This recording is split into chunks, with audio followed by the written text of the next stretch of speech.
Episode 1061. கடவுள் உலகை அழிக்க வருகிறாரா? கபிலன் அழைத்து வந்து இருந்த குழு மனித கூட்டத்தை அதிர்ச்சிக்குள்ளாக்கியது.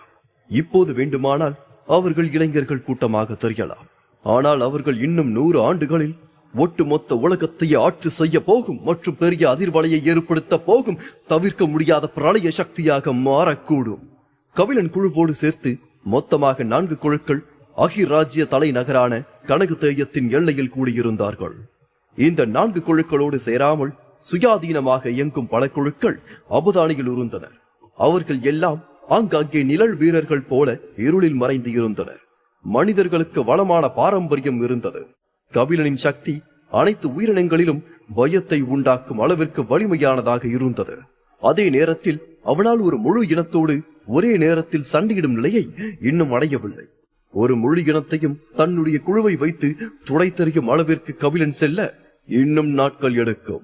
அம்புகன் கடவுளை கொள்ளும் சிலுவை கவசத்தை தன்னுடைய 6 சதை சிறகுகளை விரித்தபடி ஏந்தி நின்றார். தூரத்தில் உள்ள அரச தலைநகரை பார்த்தார். பின்னர் அங்கிருந்த அனைவரையும் பார்த்து, இப்போது நாம் போரை தொடங்க வேண்டிய அவசியம் இல்லை என்று நான் நினைக்கின்றேன். இது நாம் ஒன்றிணைந்து செயல்பட வேண்டிய நேரம்.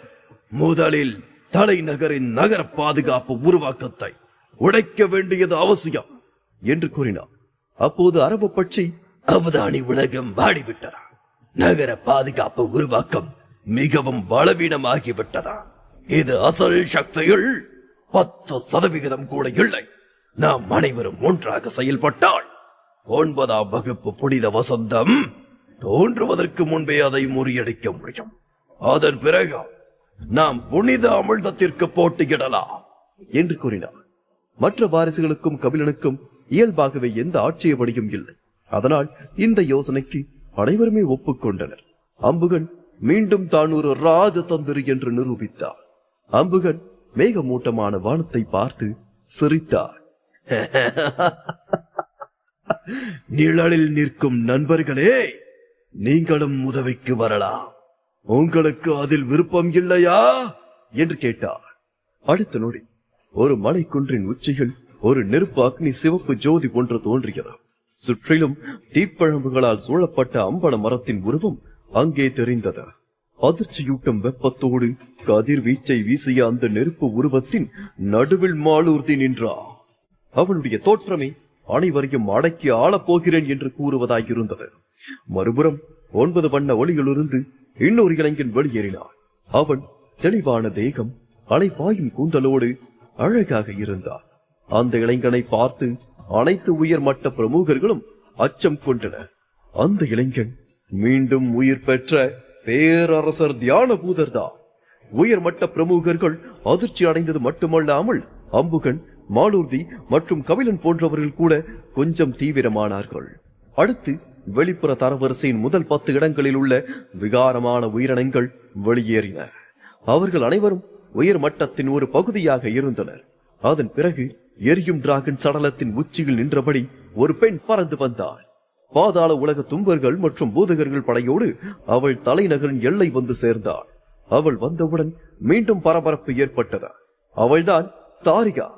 அதன் பின்னர் அபுதானி உலகில் எஞ்சியிருந்த அனைத்து முக்கிய நபர்களும் வெளியே வந்தனர். தாக்குங்கள் என்று அம்புகன் கர்ஜித்தார். கடவுளை கொள்ளும் சிலுவை கணையத்தை சுழற்றி அதில் புனிதாலையை திரட்டி 1000 வடிவ அழிவை விட பயங்கரமான சக்தியை கட்டவிழ்த்து விட்டார். அது மேகங்களுக்கு வழியாக சென்று அரச தலைநகருக்கு மேலே தரையிறங்கியது. தலைநகருக்கு உள்ளே இருந்த பழங்குடி மக்கள் இதை பார்த்து பயப்பட ஆரம்பித்தனர். ஐயோ, அது என்ன? மலையை விட பெரிய சிலுவை!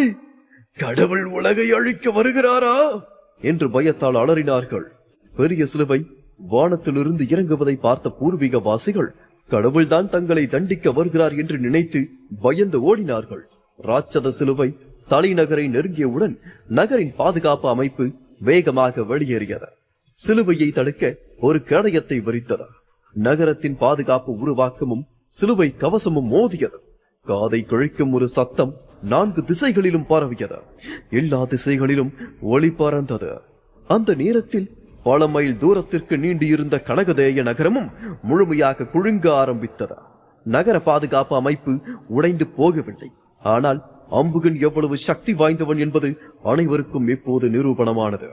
வெளியே இருந்த சில உயர்மட்ட உருவங்கள் கூட குளிர்ந்த வியர்வையால் உடல் நடுங்க ஆரம்பித்தனர். இத்தகைய தாக்குதல் தங்கள் மீது விழுந்தால் தாங்கள் உயிரோடு இருக்க மாட்டோம் என்று அவர்கள் நினைத்தார்கள். இருப்பினும் மாலூர்தி சாதாரணமாகவே இருந்தான். அவன் மெதுவாக ஒரு கையை உயர்த்தினான். அவனது உள்ளங்கையில் பறவை வடிவு சுடர் ஒன்று தோன்றியது. அவன் விரலை அசைக்க தீச்சுடர் வழியே பறந்தது. வானத்தை நோக்கிச் செல்லும் நெருப்பு பறவை போல சிறிய தீப்பிழம்பாக போக போக அது பெரியதாக மாறியது. இறுதியில் பல மைல் தூரத்திற்கு ஆதிக்கம் செலுத்தும் மாபெரும் அக்னி பறவையாக அது மாறி நின்றது. அதன் தலை, இறகுகள், நகங்கள் மற்றும் வால் அனைத்துமே கூர்மையாக இருந்தது. அது ஒரு உண்மையான அக்னி பறவை போல தெரிந்தது. அக்னி பறவை நகர பாதுகாப்பு அமைப்பிற்கு எதிராக மோதியது. பெரும் அழிவு சக்தி அங்கே வெளிப்பட்டது. உருவாக்கத்தை சுற்றியுள்ள நிலம் அனைத்துமே உருகிவிட்டது. சிவப்பு எரிமலை குழம்பு உருவாக்கத்தை சுற்றி ஓடிக்கொண்டிருந்தது. அந்த நெருப்பு நதி போல தெரிந்தது. பேரரசர் தியானபூதரின் கண்களிலிருந்து 4 ஒளிக்கற்றைகள் வெளியேறியது. அவை நேராக பாதுகாப்பு உருவாக்கத்தை நோக்கி தாக்குதலை தொடுத்தது. உருவாக்கம் இன்னும் உடைக்கப்படவில்லை. ஆனால் ஒளிக்கற்றைகள் உருவாக்கத்தை துளைத்து உள்ளே ஊடுருவி தலைநகரின் சுவரில் மோதியது. உறுதியான நகரச் சுவர்களின் பெரும் பகுதி இடிந்து விழுந்தது. இது மக்களால் நம்ப முடியாத ஒன்றாயிருந்தது. கேடயத்தை முழுமையாக உடைக்காமல் பாதுகாப்பு அமைப்பிற்கு பின்னால் உள்ள கட்டிடங்களை எவ்வாறு சேதப்படுத்தினார்கள் என்று பழங்குடியினர்கள் ஆச்சரியமடைந்தனர். அம்புகள், மாலூர்தி, பேரரசர் தியானபூதர் ஆகிய மூவரும் வெறித்தனமான சக்திகளை கொண்டவர்களாக இருந்தனர். இதை பார்த்த பல உயிரினங்கள் உடனடியாக பின்வாங்க விரும்பியது. இவர்களை போன்ற ஆட்களோடு புனித வசந்தத்திற்காக தங்களுடைய உயிரை விட அவர்கள் துணியவில்லை. அடுத்து வெமூரி, அரவப்பட்சி, பைரி, துறவி விது, அதிவீரன் இவர்கள் அனைவரும் தற்காப்பு அமைப்பை தாக்குவதற்கான தங்களுடைய சிறந்த நுட்பங்களை காட்டினார்கள். தலைநகரை சுற்றியுள்ள இடம் உண்மையில் உறுதியானது. அது சேதமடையாமல் வலுவான சக்தியை தாங்கி நின்றது.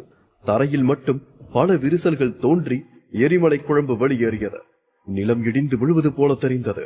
பலவீனமான உயிரினங்களின் பயம் இந்த உயர்மட்ட வீரர்களின் சக்தியை பார்த்து தடுமாறியது. உடனடியாக கனகதேயத்தை விட்டு வெளியேற முடிவு செய்தது.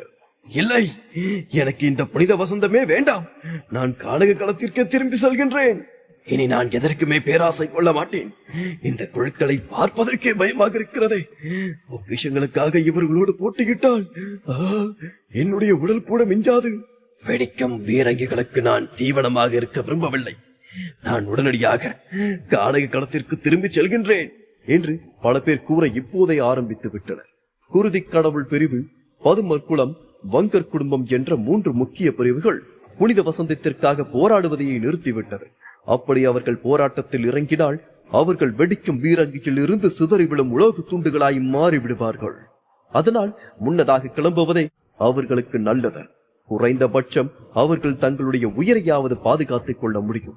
அனைவரும் தாக்குதலை தொடங்கிய போது கபிலன் மட்டும் அமைதியாக இருந்தார். அவன் அவசரமாக தாக்குதல் நடத்த விரும்பவில்லை. மாறாக பலவீனமான இடங்களை தேட அவளும் கவியும் பாதுகாப்பு கட்டமைப்பின் விளிம்பிற்கு சென்றனர். ஏதோ இருக்கின்றது என்று கவி அந்த வழிகாட்டியை காட்டினான். அவளது கண் பார்வையில் இருந்து கல்வெட்டுகளும் தாக்குதல் வடிவங்களும் தப்பிக்கவே முடியாது. உருவாக்கத்தின் ஒரு முக்கிய புள்ளியை கவி கண்டறிந்தார். கபிலன் விண்வெளியின் சக்தியை செயல்படுத்தினார். 7 பெரிய விண்வெளி விரிசல்கள் உருவாகும் அந்த புள்ளியை நோக்கி அவை பறந்தன.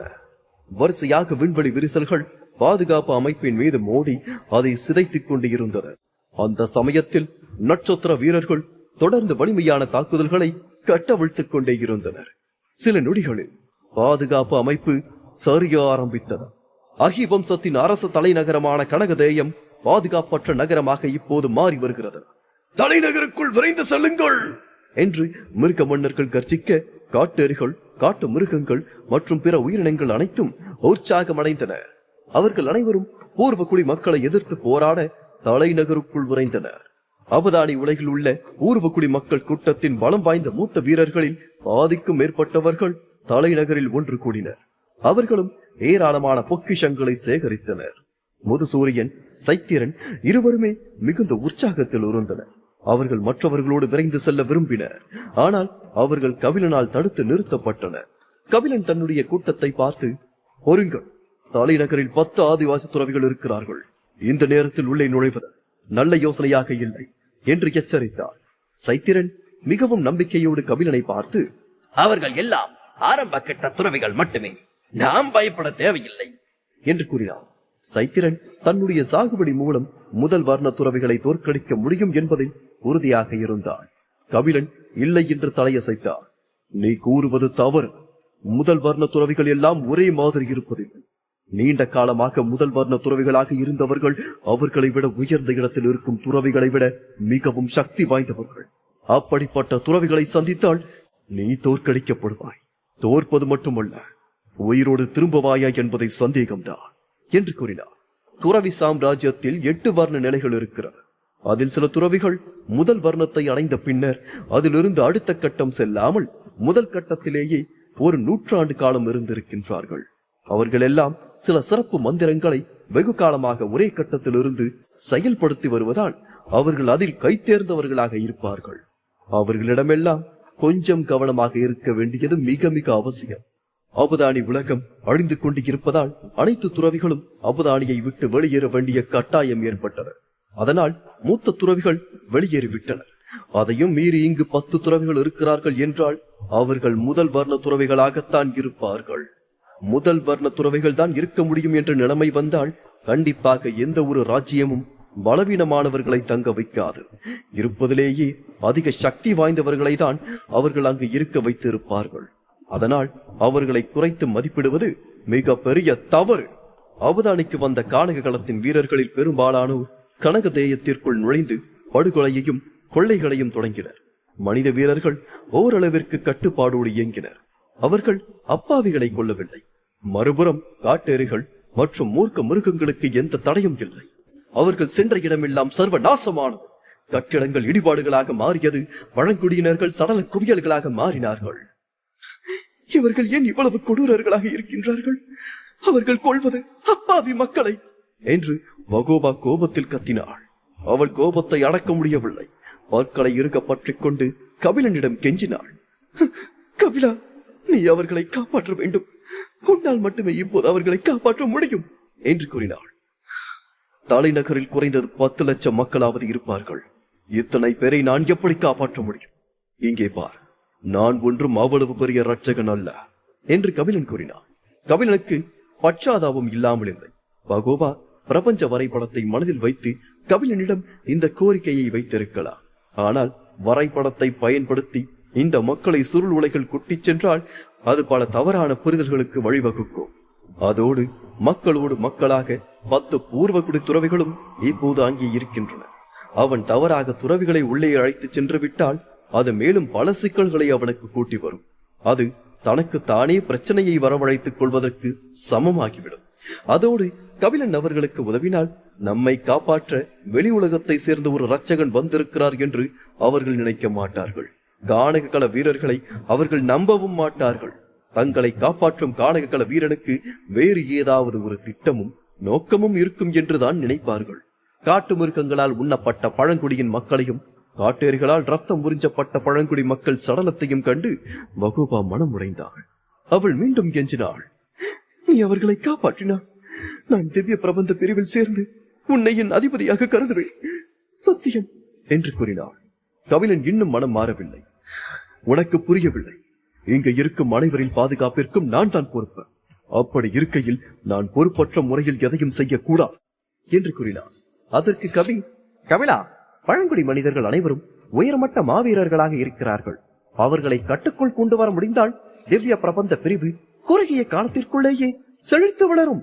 வகோபாவும் நானும் உனக்காக அதை செய்வோம் என்று கூறினார்.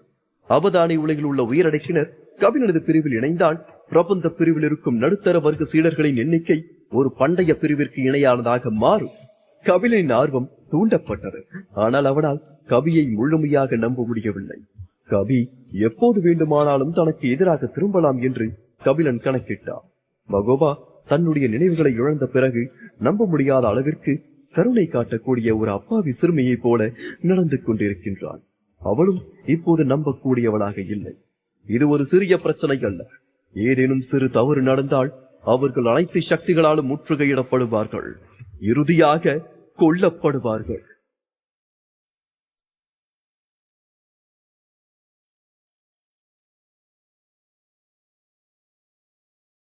எபிசோட் 1062.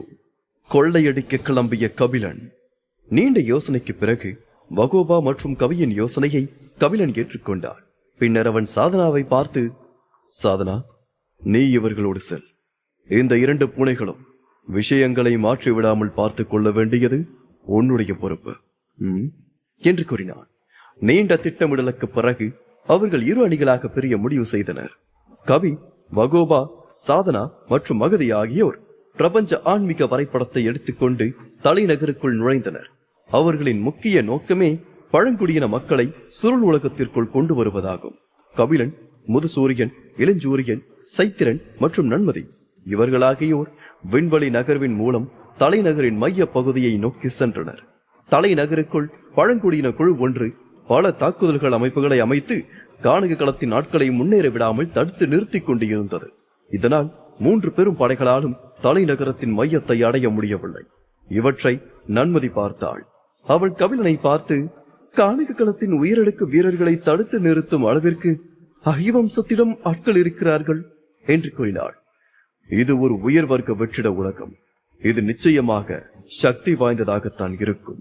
காணக களத்தோடு இதை ஒப்பிடும் போது ஒன்றுமே இல்லை என்றாலும் இதை நாம் குறைத்து மதிப்பிடக் கூடாது என்று கபிலன் கூறினான். நகரம் குழப்பத்தில் மூழ்கியிருந்தது. அனைத்து அமைப்புகளும் செயல்படுத்தப்பட்டது. எல்லா தெருக்களிலும் ஒளிரும் தூண்கள் உயர்ந்து நின்றது. பழங்குடியினர்கள் வெறி கொண்டு இருந்தனர். அந்த வெளி உலக கொடூரர்களை நாம் நிறுத்த வேண்டும். அவர்கள் கைக்கு வையக ஆன்மா கிடைத்துவிடக் கூடாது. அவர்களை அரண்மனைக்குள் நுழையவிடக் கூடாது. வையக ஆன்மாவை நாம் பாதுகாத்தால் தான் நமது வையக அரசு பிறக்கும் போது அகிவம்சம் மீண்டும் புடைத்து எழும். கடைசி துளி ரத்தம் சிந்தும் வரை போராடுவோம், போராடிக்கொண்டே இருப்போம். ஆம், போராடுவோம் என்று பழங்குடியினர்கள் காணக கள வீரர்களை எதிர்க்க தயாராகினர். தலைநகரில் உள்ள அனைத்து பழங்குடியின மக்களும் போராட்டத்தில் ஈடுபட்டனர். அவர்களில் சிலர் தற்காப்பு உருவாக்கத்தை பாதுகாத்தனர்.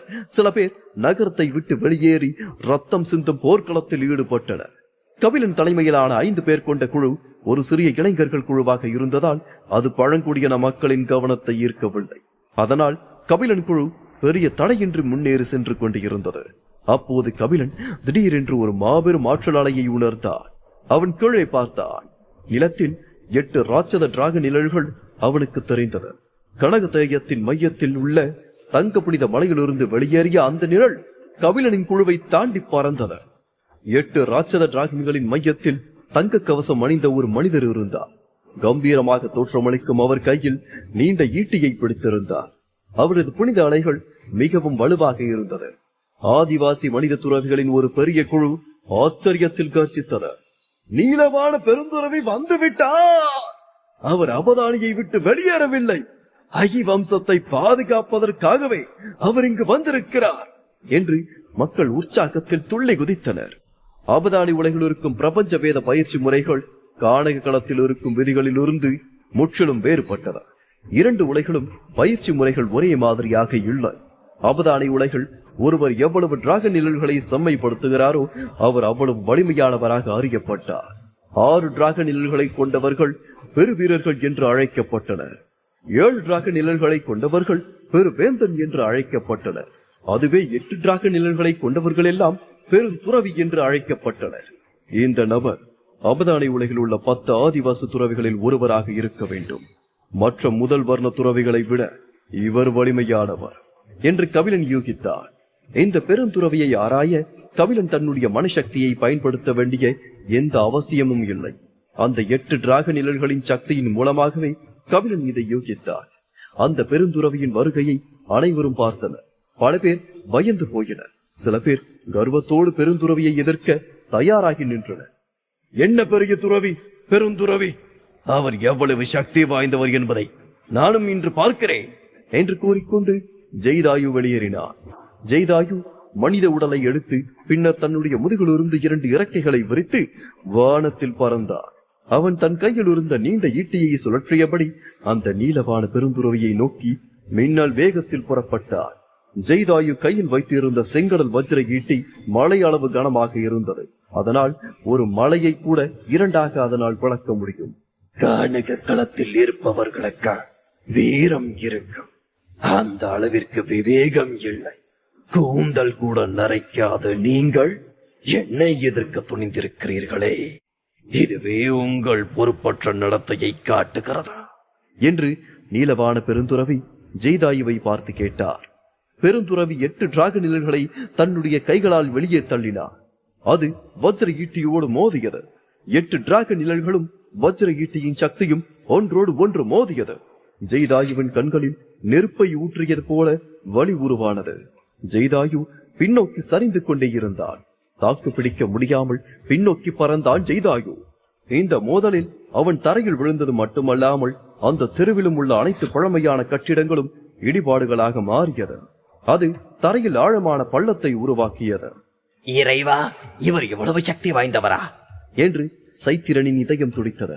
ஜெய்தாயு சக்தி வாய்ந்த நட்சத்திர மாவீரன்.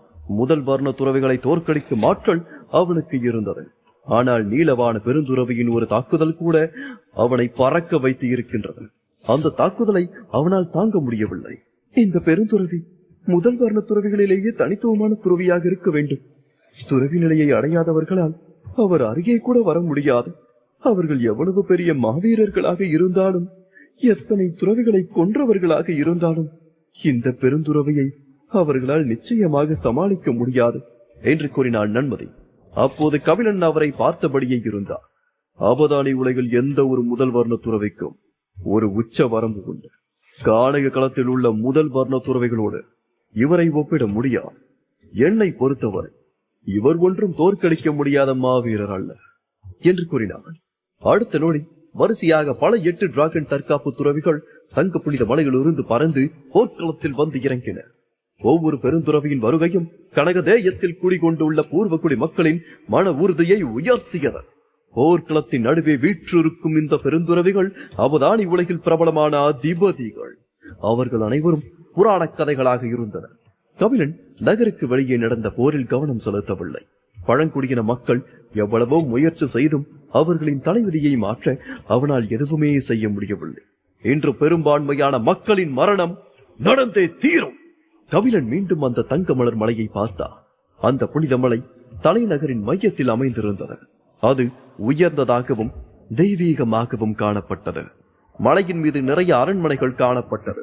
மலையின் அடிவாரத்திலிருந்து மலை பகுதி வரை மலை முழுவதும் தங்க ஒளியால் பிரகாசித்தது. என்னுடைய யூகப்படி இது அஹி வம்சத்தின் அரண்மனையாக இருக்க வேண்டும் என்று கபிலன் கூறினார். புனித மலையின் உச்சியில் அரண்மனை பாணியில் இருக்கக்கூடிய கட்டிடங்கள் என்று எதுவுமே இல்லை. அங்கே ஒரு கருப்பு பலிபீடம் மட்டுமே இருந்தது. அந்த பலிபீடத்திலிருந்துதான் 9 நிற ஒளி அங்கே வெளிப்பட்டது.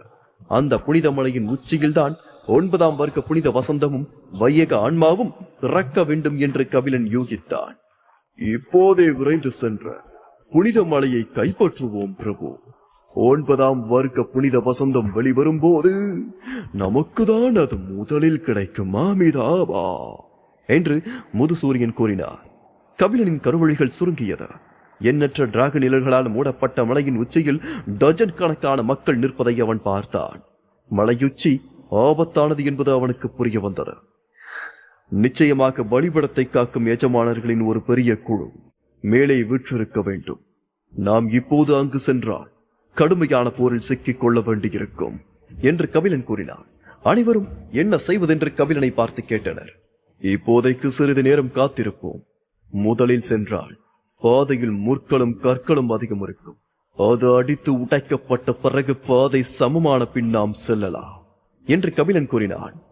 பின்னர் கபிலனின் பார்வை மலை உச்சியில் இருந்த பலிபடத்தில் இருந்து கீழே இருந்த ஒளிரும் அரண்மனை மீது பதிந்தது. அதை பார்த்து கபிலன் புன்னகைத்தான். மலை உச்சிக்கு செல்வதற்கு பதிலாக நாம் அஹி வம்சத்தின் அரண்மனைக்குள் சென்றால் என்ன? ஒருவேளை அங்கிருந்து கூட நமக்கு நிறைய பொக்கிஷங்கள் கிடைக்கலாம் என்று கபிலன் கூறினான். சைத்திரனின் கண்கள் பளபளத்தது. அதுவே சரி. ஒருவேளை நாம் சில அழகான இளவரசிகளை கூட பெறலாம். சகோதரரே, நீங்கள் மிகவும் புத்திசாலி, போங்கள் என்று கூறினான். கபிலன் அதற்கு எதுவும் பேசவில்லை. சைத்திரனால் உற்சாகத்தை அடக்க முடியவில்லை. அவன் தன்னுடைய இரும்பு தடியை எடுத்துக்கொண்டு அகி வம்சத்தின் அரண்மனையை நோக்கி ஓடினார். முதுசூரியனும் சைத்திரனை துரத்திக் கொண்டு அவனை விட வேகமாக ஓடினார். அகி வம்சத்தின் உயர்மட்ட போராளிகளில் பெரும்பாலானவர்கள் நகருக்கு வெளியே நடக்கும் போரில் பங்கேற்கவும், சில பேர் புனித மலையின் உச்சியில் உள்ள வழிபடத்தை பாதுகாக்கவும் சென்று விட்டனர். புனித பூமியில் உள்ள பொன் பூமி அரண்மனைகள் உயர்மட்ட ஆட்கள் யாரும் பாதுகாப்பிற்கு இல்லை.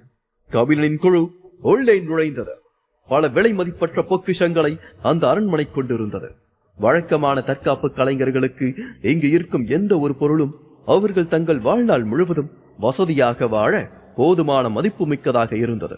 இருப்பினும் அரைத்துறவிகளை அந்த பொருட்கள் ஈர்க்கவில்லை. சைத்திரனும் முதுசூரியனும் உள்ள அரண்மனையை நோக்கி சென்றனர். அவர்கள் சில அந்த புறத்து அழகிகளையும் இளவரசுகளையும் கவர விரும்பினர். அதை பார்த்த இளஞ்சூரியன் அமிதாபா என்று விரக்தி அடைந்தார். அவர் கபிலனை பார்த்து, பிரபு, நான் அவர்களை நிறுத்தியாக வேண்டும். மூத்த சகோதரர் இப்படி ஒரு தவறு செய்வதை அமிதாபா என்னால் பார்க்க முடியாது என்று கூறினான். அவன் கண்களில் கவலை இருந்தது. சரி போங்கள் என்று கபிலன் கூறினான். இளஞ்சூரியன் புயல் போல் விரைந்தார். அதன் பிறகு கபிலன் 4 டிராகன் நிழல்களை வளர்த்த ஒரு தளபதியை கைப்பற்றினான். தேசிய கருவூலம் எங்கே இருக்கிறது என்று அவன் மூலமாக அவன் கண்டுபிடித்தான். நன்மதியை கூட்டிக் கொண்டு கருவூலம் இருந்த திசையை நோக்கி விரைந்தான் கபிலன். அகி வம்சத்தின் துறவிகள் அவதானி உலகத்தை விட்டு வெளியேறிய போது பெரும்பாலான பொக்கிஷங்களை எடுத்துச் சென்றிருப்பார்கள்.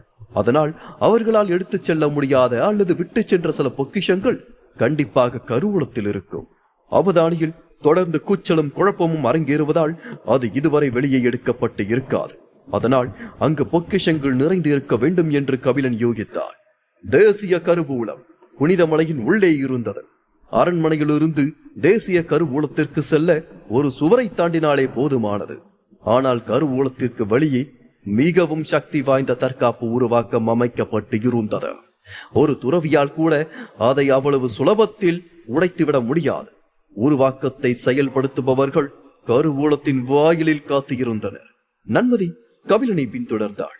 இருவரும் கருவூலம் இருந்த இடத்தில் சிறு தொலைவில் தான் இருந்தனர். அவள் கல்வாயிலை உற்று பார்த்தாள். அங்கிருந்த வீரர்களையும் பார்த்தாள். பிரபு, உருவாக்கம் எவ்வளவு வலிமையானது என்பதை அறிய நான் தாக்குதலை தொடங்க வேண்டுமா என்று கேட்டாள். அவள் ஒரு வேகத்தோடு முன்னோக்கி விரைந்தாள். கபிலன் அவள் மணிக்கட்டை பிடித்து இழுத்தாள்.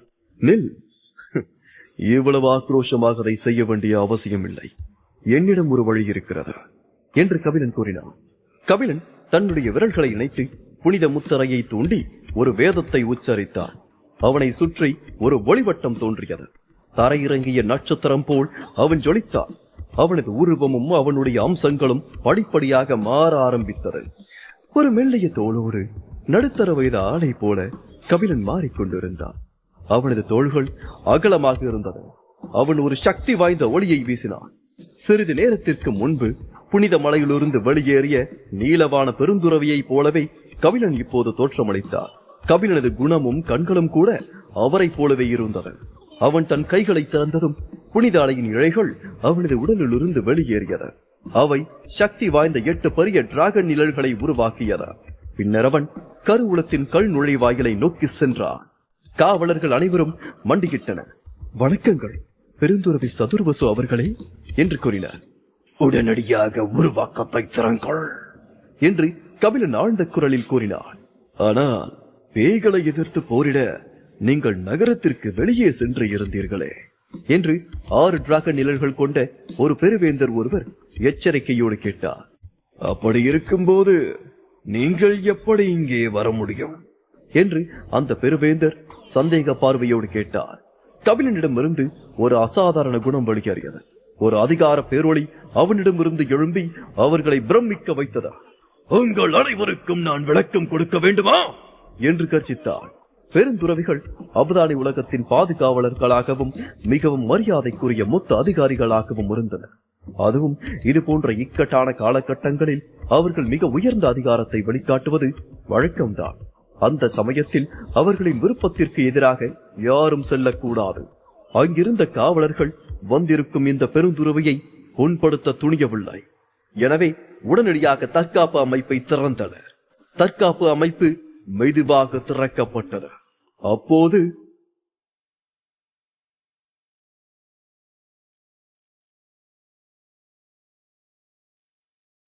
எபிசோட் 1063.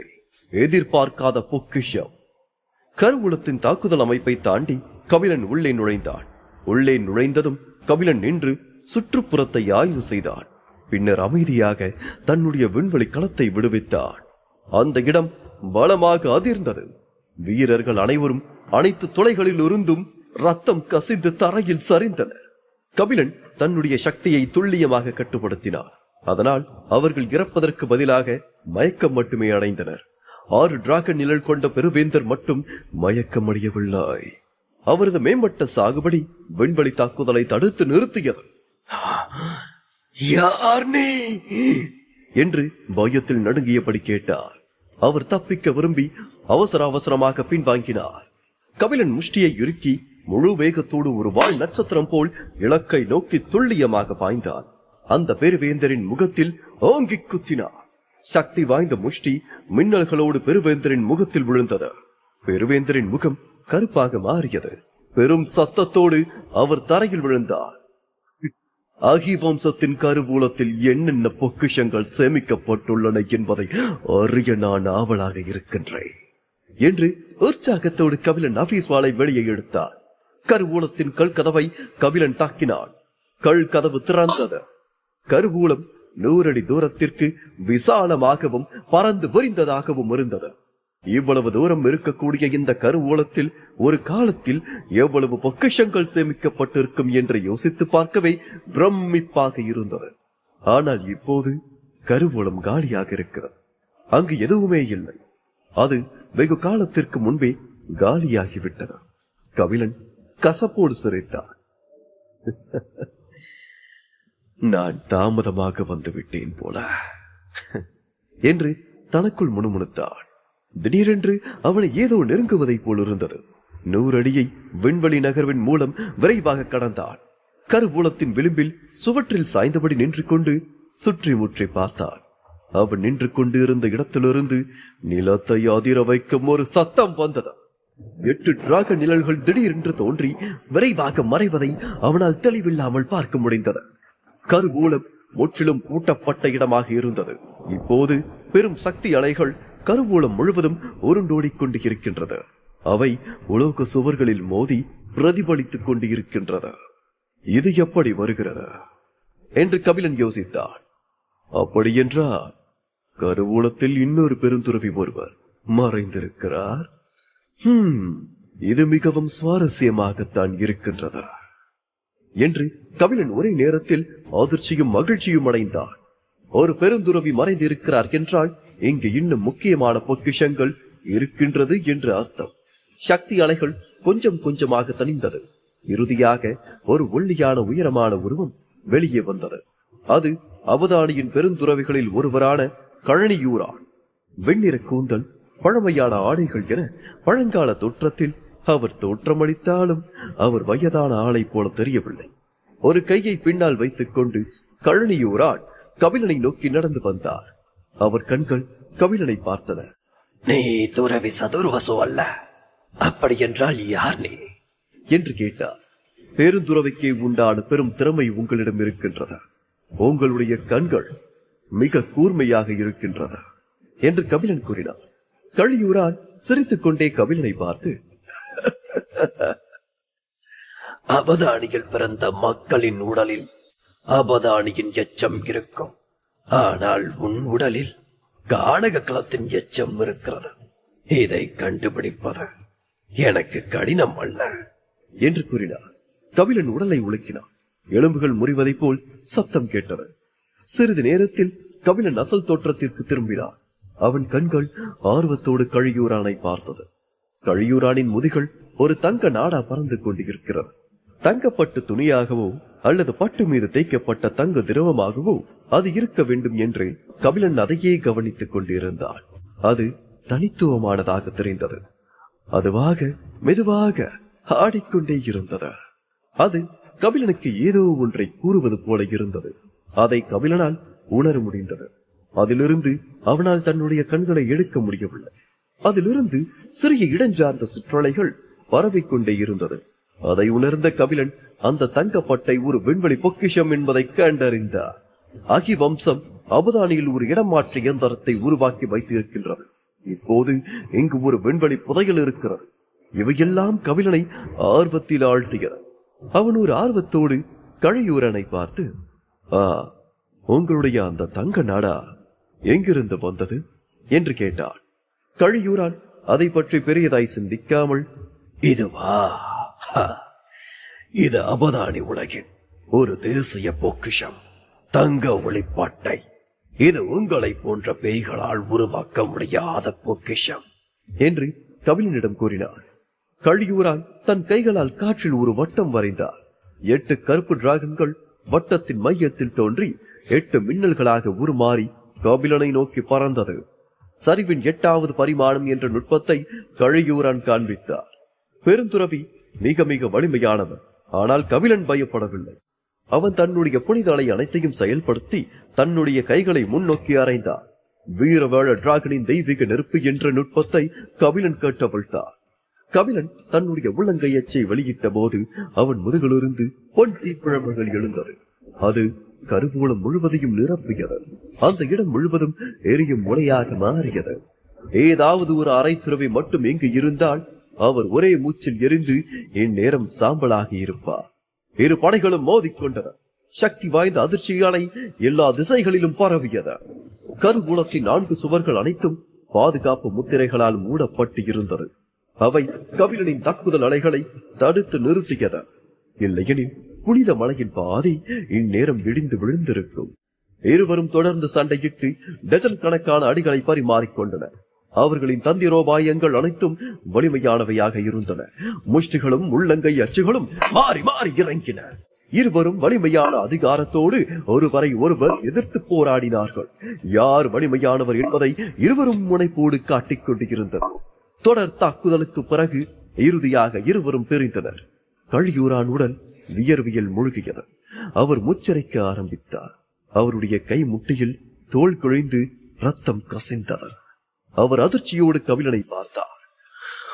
உன்னால் எப்படி இது முடிந்தது? நீ ஒரு 9ஆம் நிலை அரை துறவிதானே? அப்படி இருக்கையில் உன்னால் எப்படி என் நகர்வை தடுக்க முடியும் என்று அவர் கேட்டார். அவர் உண்மையாக 300 வருட சாகுபடி கொண்ட ஒரு துறவி. அவருடைய தற்காப்பு நுட்பங்கள் அனைத்தும் அனுபவம் வாய்ந்தவை. ஆனால் இப்போது அவருக்கு வயதாகிவிட்டது. அவருடைய இரத்த அலை ஓட்டம் பலவீனம் அடைந்து விட்டது. அவருடைய வெடிக்கும் சக்தியும் தாங்கிக் கொள்ளும் பலமும் குறைந்து விட்டது. டஜன் கணக்கான வேலை நிறுத்தங்களுக்கு பிறகு அவர் சோர்வடைந்தார். ஆனால் கபிலன் இன்னும் ஆற்றலோடு இருக்கின்றான். கழியூரான் முன் நெஞ்சை நிமிர்த்திக் கொண்டு நின்றார். என்னதான் இருந்தாலும் உங்கள் வயதிற்கு நீங்கள் தொடுக்கும் தாக்குதல்களை தடுத்து நிறுத்துவது எனக்கே இன்னும் சுவாரஸ்யமாகத்தான் இருக்கிறதா என்று கூறினார். இந்த வார்த்தைகளை கேட்ட கழியூரானுக்கு எந்த பெருமையும் ஏற்படவில்லை.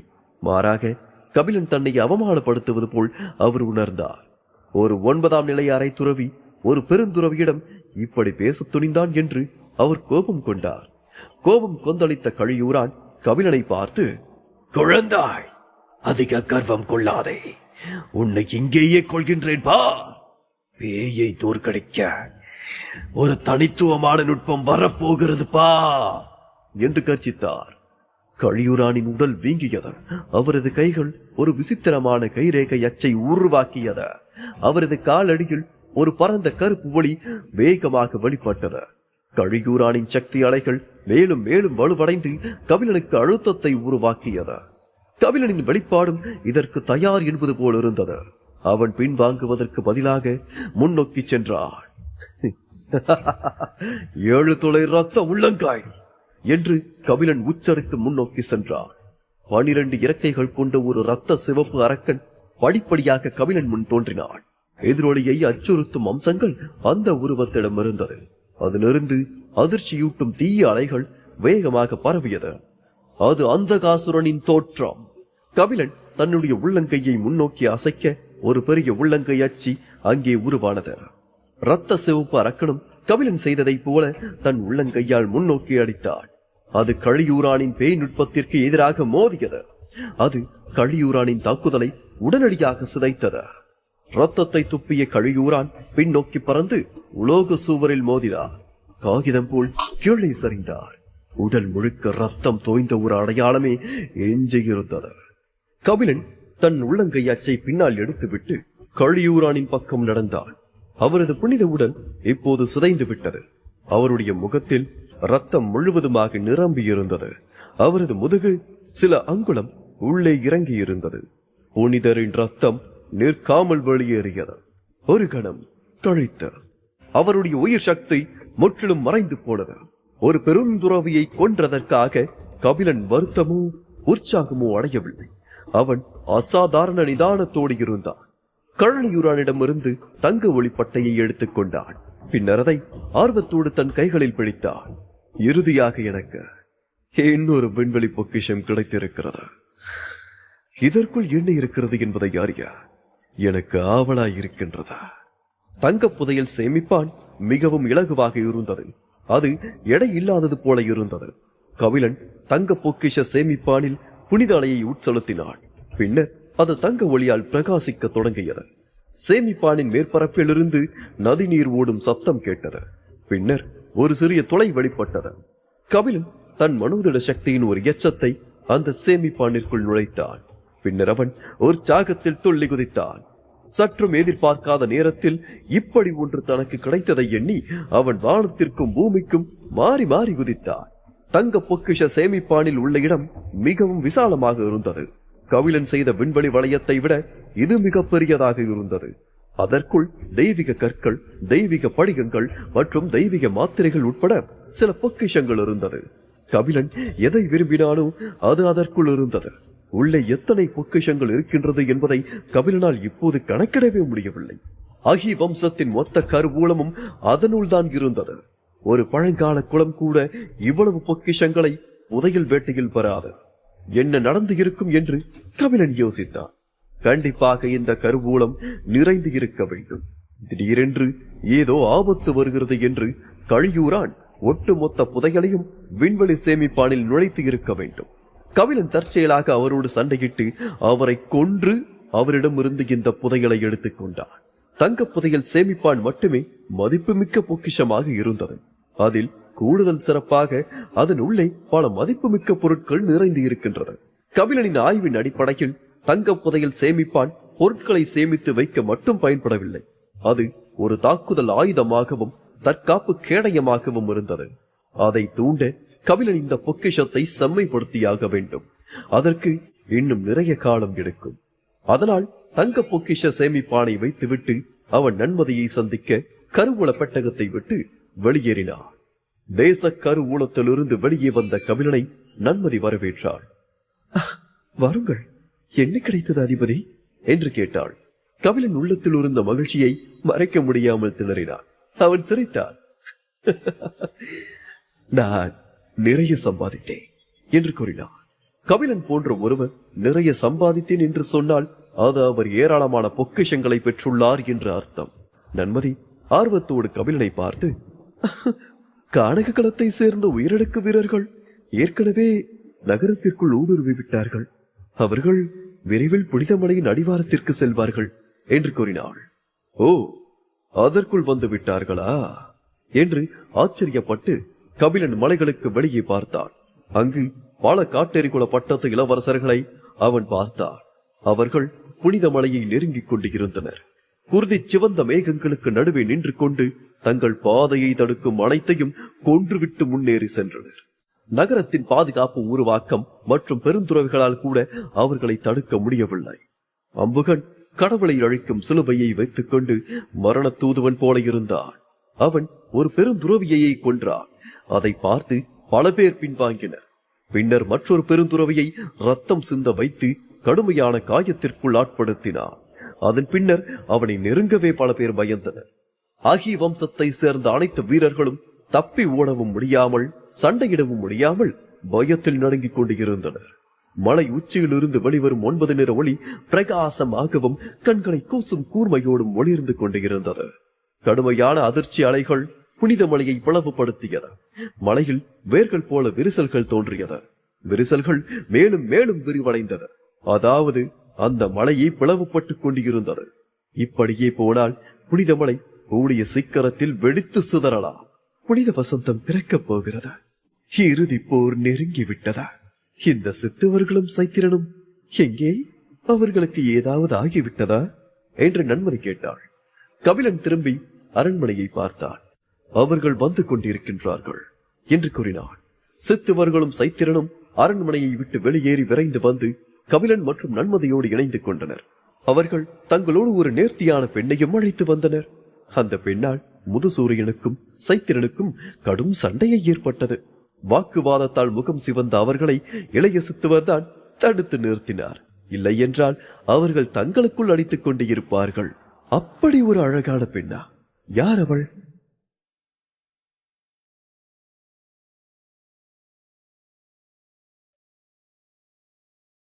எபிசோட் 1064 இளவரசிக்காக சண்டை. சித்துவர்கள் மற்றும் சைத்திரன் தங்களோடு ஒரு நேர்த்தியான பெண்ணையும் அழைத்து வந்தனர். அந்த பெண்ணால் முதுசூரியனுக்கும் சைத்திரனுக்கும் கடும் சண்டையை ஏற்பட்டது. வாக்குவாதத்தால் முகம் சிவந்த அவர்களை இளஞ்சூரியன் தான் தடுத்து நிறுத்தினார். இல்லை என்றால் அவர்கள் தங்களுக்குள் அடித்துக் கொண்டிருப்பார்கள். அதுவும் ஒரு பெண்ணிற்காக. இதோ பார், நான் அவளை முதலில் கண்டுபிடித்தேன். இவளை என் சீடராக நான் மாற்றப் போகின்றேன். இவள் என்னை தான் பின்பற்ற வேண்டும். புரிகிறதா என்று முதுசூரியன் உரத்த குரலில் கூறினார். அவருடைய வார்த்தைகள் சலசலத்தது. உடனே சைத்திரன், புத்திசாலி போல் பேசுவதை நிறுத்துங்கள். ஒரு அழகான பெண்ணை சீடராக தான் நீங்கள் ஏற்றுக்கொள்ளப் போகிறீர்கள் என்று நம்பும் அளவிற்கு என்னை முட்டாள் என்று நினைத்தீர்களா? அஹி வம்சத்தை சேர்ந்த இந்த இளவரசி என்னால் கைப்பற்றப்பட்டவள். இவள் எனக்கு சொந்தமானவள் என்று கத்தினார். நீங்கள் தான் முட்டாள்தனமாக பேசுகிறீர்கள். எனக்கு வேண்டியதெல்லாம் ஒரு சீடர் தான். உங்கள் மனதில் தான் தவறான எண்ணங்கள் ஓடிக்கொண்டிருக்கிறது. உங்களுக்கு இது போன்ற புரிதல்கள் எல்லாம் எங்கிருந்து வருகின்றன என்று எனக்கு தெரியவில்லை என்று முதுசூரியன் கத்தினார். என்னது பெரும் சீடரா? நீங்கள் அவள் மீது வைத்திருக்கும் ஆசையை தான் என்னால் கண்கூடாக பார்க்க முடிகிறதே. அதனால் நல்லவர் போல நடிப்பதை நிறுத்துங்கள். நீங்கள் நல்லவர் இல்லை என்று எனக்கு ஆரம்பத்திலிருந்தே தெரியும். இந்த கபிலன் தான் கேட்கவில்லை என்று சைத்திரன் கத்தினார். கபிலன் முகம் சுளித்தான். ஒரு பெண்ணுக்காக முதுசூரியனும் சைத்திரனும் இப்படி சண்டை போடுவார்கள் என்று அவன் நினைத்து கூட பார்க்கவில்லை. கபிலன் அந்த பெண்ணை பார்த்தபோது அவர்கள் ஏன் அப்படி நடந்து கொள்கிறார்கள் என்பது அப்போது அவனுக்கு புரிந்தது. அந்த பெண் யார்? அந்த பெண் இளமையாக இருந்தாள். அவள் ஆடம்பரமான ஆடைகளை அணிந்திருந்தாள். நேர்த்தியான சரீரத்தை கொண்டிருந்தாள். வானுலக தேவதையைப் போல தோற்றம் கொண்டாள். அவளது தேகம் சிற்பம் போல செதுக்கப்பட்டு வளைவு நெளிவோடு இருந்தார்.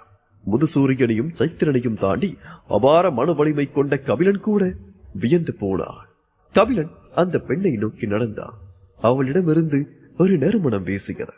அவன் நெருங்க அவள் இன்னும் அழகாக தோன்றினாள். அவளுடைய தோள் மென்மையாகவும் பனி போலவும் வெண்மையாக இருந்தது. அவளுடைய பழுப்பு நிற கண்கள் பளபளத்தன. அவளும் மென்மையாகத்தான் காணப்பட்டாள். கல்லாக இருக்கும் ஒரு இளைஞன் கூட அவளிடம் ஈர்க்கப்படுவான்.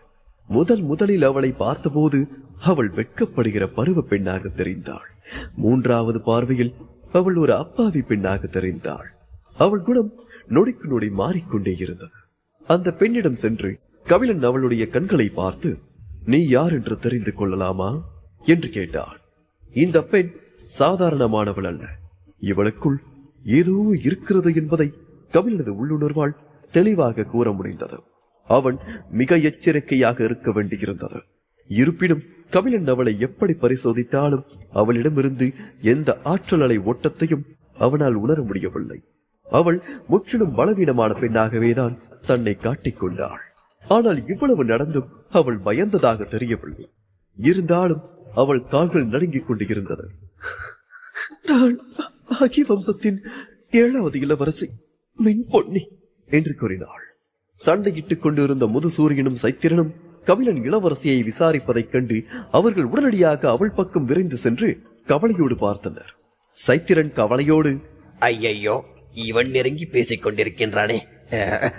சகோதரா, 7வது இளவரசியை அழிய போகும் இந்த உலகத்திலிருந்து காப்பாற்றுவேன் என்று நான் ஏற்கனவே உறுதியளித்துள்ளேன். தயவு செய்து அவளை கொன்று விடாதீர்கள் என்று கூறினார். இதிலிருந்து விலகும்படி கபிலன் தன்னை வற்புறுத்துவானோ என்று முதுசூரியனும் கவலைப்பட்டார். முதுசூரியன் உடனே கபிலனை பார்த்து, வேந்தரே, 7வது இளவரசிக்கு பெரிய திறமை இருக்கிறது. அவளை என் சிஷ்யையாக ஏற்றுக்கொள்ளவும் அவளை கானக களத்திற்கு அழைத்துச் செல்லவும் நான் ஏற்கனவே முடிவு செய்திருக்கின்றேன் என்று கூறினார். கபிலன் இன்னும் அலட்சியமாகவே இருந்தான். அவன் அந்த 7வது இளவரசியை சந்தேகத்தோடு பார்த்தான். இவளை எங்கே கண்டுபிடித்தாய் என்று கபிலன் கேட்டான்.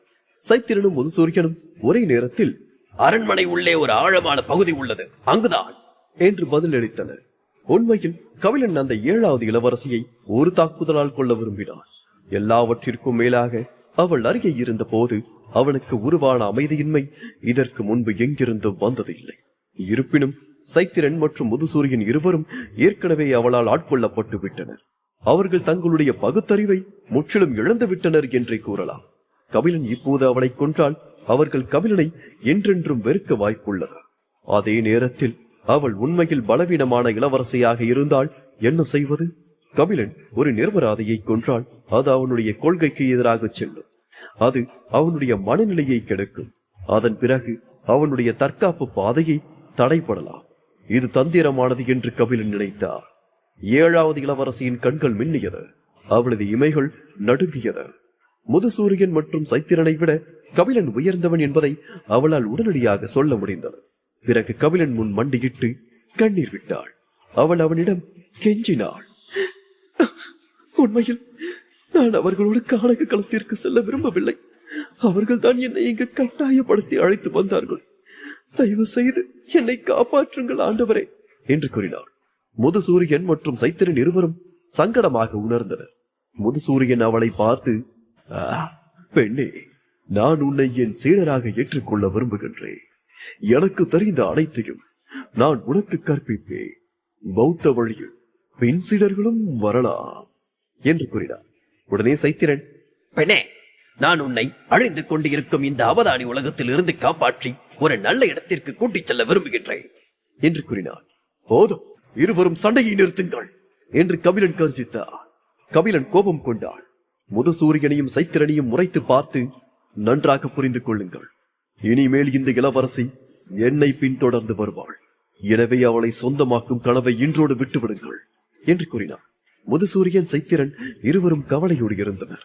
கபிலனும் 7வது இளவரசியால் ஈர்க்கப்பட்டதாகவும் அவன் அவளை தனியாக பெற விரும்புவதாகவும் அவர்கள் நினைத்தார்கள். அது சரி சகோதரா, நீங்களும் இளவரசியால் ஈர்க்கப்பட்டீர்களா என்று சைத்திரன் முணுமுணுத்தான். அது சரி, இளவரசி நேர்த்தியானவர். அவளை பார்க்கும் ஒவ்வொரு ஆணும் அவளிடம் மயங்கிதான் போவார்கள். இதில் என்ன ஆச்சரியம் அபிதாவா என்று முதுசூரியன் தனக்குள் கூறிக்கொண்டார். முதுசூரியனும் சைத்திரனும் இனி சண்டையிட துணியவில்லை. எவ்வளவு முயன்றாலும் அவர்களால் கபிலனுக்கு நிகராக வர முடியாது. அவர்களது இப்போதைய விருப்பம் எல்லாம் இளவரசி சாதனா இங்கு வர வேண்டும் என்பதுதான். அவள் வந்தால் இளவரசியை கபிலனிடமிருந்து அவள் மீட்டு விடுவாள் என்று நினைத்தனர். ஆகிய வம்சத்தின் இந்த இளவரசி வினோதமாக சிரித்தாள். இருப்பினும் அவள் முழு நேரமும் குனிந்தபடியே இருந்தாள். அதனால் கபிலன் மட்டுமே அந்த புன்னகையை உணர்ந்தாள். அது அவனை மேலும் பதட்டமடைய செய்தது. இவள் ஏதாவது செய்ய நினைத்தால் கூட நான் இவளை உடனடியாக கொன்று விடுவேன் என்று கபிலன் நினைத்தான். ஆகிய வம்சத்தை சேர்ந்த 7வது இளவரசி கபிலனை நோக்கி வணங்கி, நன்றி அரசே, நான் உங்களுக்கு மிகவும் கடன்பட்டிருக்கின்றேன் என்று கூறினாள். அப்படிப்பட்ட மரியாதைகள் தேவையில்லை இளவரசி. அவர்கள் உன்னை பயமுறுத்த நான் அனுமதிக்க மாட்டேன். இனிமேல் நீ என்னை பின்தொடர்ந்து வரலாம். யாரும் உன்மேல் விரல் வைக்காதபடி நான் பார்த்துக் கொள்கின்றேன் என்று கூறினான். கபிலன் இளவரசி மின் பொன்னியை அவள் கண்களில் பார்த்தான். அவள் மணிக்கட்டை பிடித்து எழுந்திருக்க உதவினான். இளவரசி மின் பொன்னியின் கைகள் பனி போல் வெள்ளையாகவும் மென்மையாகவும் இருந்தது. அவளுடைய ஒவ்வொரு விரலும் மலர்கொடியின் மெல்லிய தண்டு போல இருந்தது.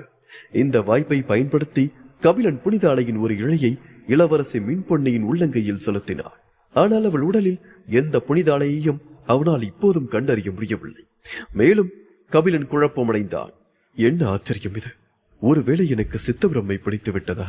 முதுசூரியனும் சைத்திரனும் பல்லை கடித்துக் கொண்டார்கள். அவர்களின் கண்கள் சிவந்தது. இளவரசி மின் பொன்னியின் உருவம் அவர்கள் மனதில் மீண்டும் மீண்டும் விழுந்தது. கபிலனை இப்போது ஒரு பொல்லாத அரக்கனை போல பார்த்தனர். நன்மதியும் கபிலன் செய்ததை பற்றி சங்கடமாகத்தான் உணர்ந்தாள். ஆனால் அவள் ஆட்சேபனை எதுவும் தெரிவிக்கவில்லை. அவள் கபிலனை பார்த்து, அரசே, காட்டேரிகளும் காட்டு மிருகங்களும் புனித மலையில் நுழைந்து மலை உச்சியை நெருங்கிக் கொண்டிருக்கின்றனர். நாம் இப்போது செல்லவில்லை என்றால் அவர்கள் வசதியான இடங்களை ஆக்கிரமிக்க கூடும்.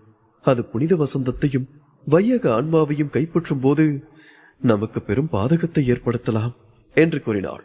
கபிலன் தன்னுடைய கைகளை திருப்பி இளவரசி மின்பொன்னியின் மணிக்கட்டை தட்டி பயப்பட தேவையில்லை என்று அவளுக்கு சமிங்கை செய்தான். பின்னர் அவன் அனைவரையும் புனித மலையின் உச்சியை நோக்கி அழைத்துச் சென்றான். ஆய வம்சம் உண்மையில் வலுவான வீரர்களால் நிரப்பப்பட்ட ஒரு ராஜ்யம். அவர்களுக்கு அவர்களது நிலப்பரப்பும் சூழலும் கூட ஒருவித நன்மையை கொடுத்தது. அப்படி இருந்தும் அவர்களால் உயர்மட்ட போராளிகளின் குழுவை தடுக்க முடியவில்லை. அவர்கள் கட்டாயப்படுத்தப்பட்டனர். பல பேர் தங்கள் உயிர்களையே இழந்தனர். சில பெரும் துறவிகள் கொல்லப்பட்டனர். அதிலும் சில பேர் பலத்த காயமடைந்தனர். 4 பேர் மட்டுமே இன்னும் தங்களுடைய போர்த்திறனை தக்க வைத்துக் கொண்டனர். காட்டேரிகளின் குழு ஒன்று முதலில் மலை உச்சியை வந்தடைந்தது. அவர்கள் பலிபீடத்தின் பக்கமாக சென்று புனித மலையின் தெற்கு பக்கத்தில் ஒரு சாதகமான இடத்தை பிடித்தனர். காட்டு மிருகங்களின் தைகு எச்சங்கள் அனைத்தும் மனித வடிவம் எடுத்து மலையில் ஏறி மேற்கில் உள்ள குன்றின் பக்கம் சென்றனர். இப்போது புனித மலையின் கிழக்கு மற்றும் வடக்கு பகுதி மட்டும்தான் எஞ்சியுள்ளது. கபிலன் மலையின் நடுவில் நின்று நிமிர்ந்து பார்த்தான். நாம் கிழக்கை பெற வேண்டும் என்று கூறினான். நான் வழி நடத்துகிறேன் என்று முதுசூரியன் தங்க தடியை சுழற்றி முன்னோக்கி சென்றார். வெள்ளம் போன்ற கர்ஜனைகள் அவரிடமிருந்து வெளியேறியது. மலையின் கிழக்கே காவல் காக்கும் பூர்வீக வாசிகள் பின்னோக்கி பறந்தனர். அஹிவம்ச வீரர்களே, நன்றாக கேளுங்கள் என்று சைத்திரன் கத்தினார். உங்கள் இளவரசி ஏற்கனவே பிரபந்த பிரிவில் சேர்ந்து விட்டார். அதனால் சண்டையை கைவிடுவது நல்லது. குறைந்தபட்சம் அப்பாவிகளையாவது நீங்கள் காப்பாற்றிக் கொள்ளலாம் என்று சைத்திரன் கூறினார். முதுசூரியன், சைத்திரன் இருவருமே மிகவும் வலிமையானவர்கள். 6 டிராகன் நிழல்கள் கொண்ட பெருவீரர்களால் கூட அவர்களின் தாக்குதல்களை சமாளிக்க முடியவில்லை. 7 டிராகன் நிழல்கள் கொண்ட பெருவேந்தர்களால் மட்டுமே அவர்களது சில அடிகளை சமாளித்து திருப்பி அடி கொடுக்க முடிந்தது. இந்த வெளி உலக பேய்களுக்கு இளவரசி அடிபணிந்தாரா என்று ஆகிய வம்சத்தின் வீரர்கள் அனைவரும் சந்தேகப்பட ஆரம்பித்தனர். பேரரசர் அவதானியை விட்டு வெளியேறும் போது அனைத்து இளவரசிகளையும் இளவரசர்களையும் அழைத்துச் சென்றாரே, இந்த இளவரசி எங்கிருந்து வந்தார் என்று பூர்வக்குடிகள் குழம்பி போயினர். ஒரு பூர்வக்குடி வீரன் முன்னோக்கி வந்து, முட்டாள்தனமாக பேசாதே. ஆகிய வம்சத்தின் 13 இளவரசிகள் ஏற்கனவே இந்த உலகத்தை விட்டு வெளியேறிவிட்டனர். எங்கள் மன உறுதியை அழிக்க வேறு நல்ல காரணத்தை கொண்டு வாருங்கள், பார்ப்போம் என்று கூறினார். டிராகன் கவசம் அணிந்த பெருவேந்தர் ஒருவர் தன்னுடைய போர்க்கோடாரியை எடுத்தார். காற்றை கழித்துக் கொண்டு அவர் மலையிலிருந்து கீழே விரைந்தார். போர்க்கோடாரியின் மேற்பரப்பில் கிட்டத்தட்ட 1000 கல்வெட்டுகள் தோன்றியது. அது ஒரு பனிக்காற்றை வெளிப்படுத்தி சைத்திரனின் மார்பை நோக்கி வந்தது. ஆகிய வம்சத்தின் 7வது இளவரசி ஏற்கனவே பிரபந்த பிரிவில் சேர்ந்து விட்டார். நீங்கள் ஏன் என்னை நம்ப மறுக்கிறீர்கள் என்று கூறி சைத்திரன் தன்னுடைய ஈட்டியை 2 கைகளாலும் இறுக்கமாக பற்றி கொண்டான். தன்னுடைய முழு பலத்தையும் பயன்படுத்தி போர்க்கோடாரியை நோக்கி சுழற்றினான். பெருவேந்தனின் உடல் குலுங்கியது. அவர் 100கணக்கான அடிகள் பறந்து கிட்டத்தட்ட ஒரு குன்றின் மீது போய் விழுந்தார். இருப்பினும் அவர் 7 டிராகன் நிழல்களை வளர்த்தவர் என்பதால் துரிதமாக எழுந்து விரைவாக தன்னை நிலைநிறுத்திக் கொண்டு சைத்திரனை மீண்டும் தாக்கினார். ஆகிய வம்சத்தின் 4 பெருந்துறவிகள் கருப்பு பலிபீடத்தின் ஓரத்தில் நின்றனர். அவர்கள் அனைவரும் சக்தி வாய்ந்த ஆராக்களோடு பிரகாசமாக தெரிந்தனர். 4 கடவுள்களும் மலை உச்சியில் நின்று கொண்டு அழியாத காட்டேரிகள் மற்றும் காட்டு மிருகங்களுக்கு எதிராக போராடுவது போல இருந்தது. அவர்கள் 4 பேரில் ஒருவர் பெரியவர், ஒருவர் 20 வயது இளைஞர், மீதி 2 நடுத்தர வயது தம்பதிகள். அவர்கள் அவதானி உலகில் எஞ்சியிருந்த பூர்வீக வாசிகளிலேயே வலிமையானவர்கள். அவர்கள் ஒவ்வொருவரை சுற்றிலும் 8 டிராகன் நிழல்கள் பறந்தது. சைத்திரன் கூறியதை கேட்டவுடன் 7வது இளவரசியா என்று 4வரும் வியந்தனர். ஓரிட்டுக் கொண்டிருந்த சைத்திரனை பார்த்த 4வரும் அவனுக்கு அதிக சாகுபடி இருப்பதாகவும் அவன் பொய் கூறுபவனாக தெரியவில்லை என்றும் உணர்ந்து உண்மையை அறிய மலையின் கீழே பார்த்தனர். மின் பொன்னியை கண்டதும் அனைவரும் உறைந்து போனார்கள். இது நம்ப முடியாததாக இருந்தது. அது முடியாது, வெளியாட்களின் கைகளில் அவள் எப்படி சிக்கினாள் என்று 4வரும் அதிர்ச்சி அடைந்தனர். 4 பெருந்துறவிகளும் ஒருவரை ஒருவர் பார்த்துக் கொண்டனர். அந்த 4 பேரில் துடிப்போடி இருந்த இளைஞனின் பெயர் நிலந்தன். அவன் மற்ற மூவரை பார்த்து, நான் அவளை காப்பாற்றுகின்றேன், நீங்கள் மூவரும் மலையை காக்கும் பணியை தொடருங்கள் என்று கூறி முன்னோக்கி சென்றான். நிலந்தன் இளையவன், ஆனால் அவனுடைய அந்தஸ்து மற்ற 3 பெருந்துறவிகளை விட உயர்ந்தது. அவதானி உலகம் தேர்ந்தெடுத்த வையக வாரிசுதான் அவன். அவனுடைய உடல் மற்றும் போர்த்திறன் இரண்டுமே உயர் மட்டத்தில் இருக்கிறது. அவனுக்கு சமமான ராஜ்யத்தில் இருக்கும் ஆட்களால் கூட அவனோடு 3 தாக்குதல்களுக்கு மேல் தாங்கி நிற்க முடியாது. வேண்டாம், வாரிசு என்பவர் விலை மதிப்பற்றவர், அவரை இழக்க முடியாது. இந்த அன்னைய பேய்களிடமிருந்து இளவரசியை காப்பாற்ற நாம் வேறு ஒரு வழியை கண்டுபிடிப்போம் என்று இன்னொரு பெருந்துறவி கூறினார். பெருந்துறவி வருணபூதர் மற்றும் பெருந்துறவி இளவந்தி இருவருமே இந்த அவதானி உலகின் அழகான தம்பதிகள். அவர்கள் இருவரும் தனித்தனியாக போரிட்டாலும் கூட எந்த ஒரு பெருந்துறவையாலும் அவர்களை சுலபத்தில் தோற்கடிக்க முடியாது. அதுவே அவர்கள் ஒன்றாக போரிட்டால் என்ன நடக்கும்?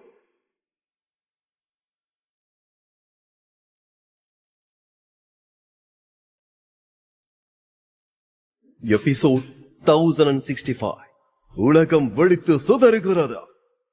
பெருந்துறவி வருணபூதர் மற்றும் பெருந்துறவி இளவந்தி இருவருமே அந்த அவதானி உலகின் மிக அழகான தம்பதிகள்.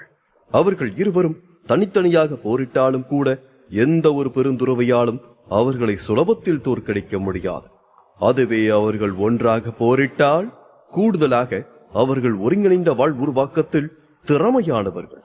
அவர்களது வாழ் நுட்பத்தினால் உருவாகும் வாழ்க்கற்றை ஒரு முறை கட்டவிழ்த்து விடப்பட்டாலே அதுவே இணையற்ற சக்தியை கொடுக்கும். 2 வலுவான ஒளிகள் மலையிலிருந்து கீழே வருவதை கபிலன் உணர்ந்தான். பதற்றத்தோடு நிமிர்ந்து பார்த்தான். 2 வாழ்க்கற்றைகள் அவனை நோக்கி வந்தது. பெருந்துறவிகள் இருவருமே பேசி நேரத்தை வீணாக்கவில்லை. கபிலன் மற்றும் இளஞ்சூரியனிடம் சென்று நேரடியாக தாக்குதலை துவங்கின. பெருந்துறவி வருணபூதர் ஒரு நீள வாளை வைத்திருந்தார். அந்த வாள் ஒருவரின் கையை போல அகலமாக இருந்தது. அவர் அதை வைத்து தாக்கிய போது அதனால் வெளியான ஒளிக்கற்றை ஒரு நீண்ட சாலை போல சென்றது. அது கபிலனின் தலையை நோக்கி வந்தது. கபிலன் கருவூலத்தில் சந்தித்த பெருந்துறவியை விட இவர் சக்தி வாய்ந்தவர். கபிலன் இன்னும் அமைதியாகத்தான் இருந்தான். அவன் தன்னுடைய கையை உயர்த்தி அவேஸ் வாளை வீசினார். 2 புனித வாள்களும் ஒன்றோடு ஒன்று மோதின. தீப்பொறிகள் பறந்தது. தீப்பொறிகள் ஆங்காங்கே விழுந்து புனித மலையின் மேற்பரப்பை தாக்கி பல்வேறு நீண்ட விரிசல்களை உருவாக்கியது. பெருந்துறவி வருணபூதர் அதிர்ச்சியில் பின்வாங்கினார். அவர் இந்த இளம் வீரனின் வாழ்த்திறமை நேர்த்தியாக இருப்பதாக உணர்ந்தார். தன்னை விட இவனது வாழ்நிலை உயர்ந்ததாக இருக்கலாம் என்று அவர் சந்தேகித்தார். கபிலனுக்கு பின்னால் நின்று கொண்டிருந்த மின்பொன்னியின் கண்கள் அதிர்ச்சியால் மின்னியது. அவளால் இதை நம்ப முடியவில்லை.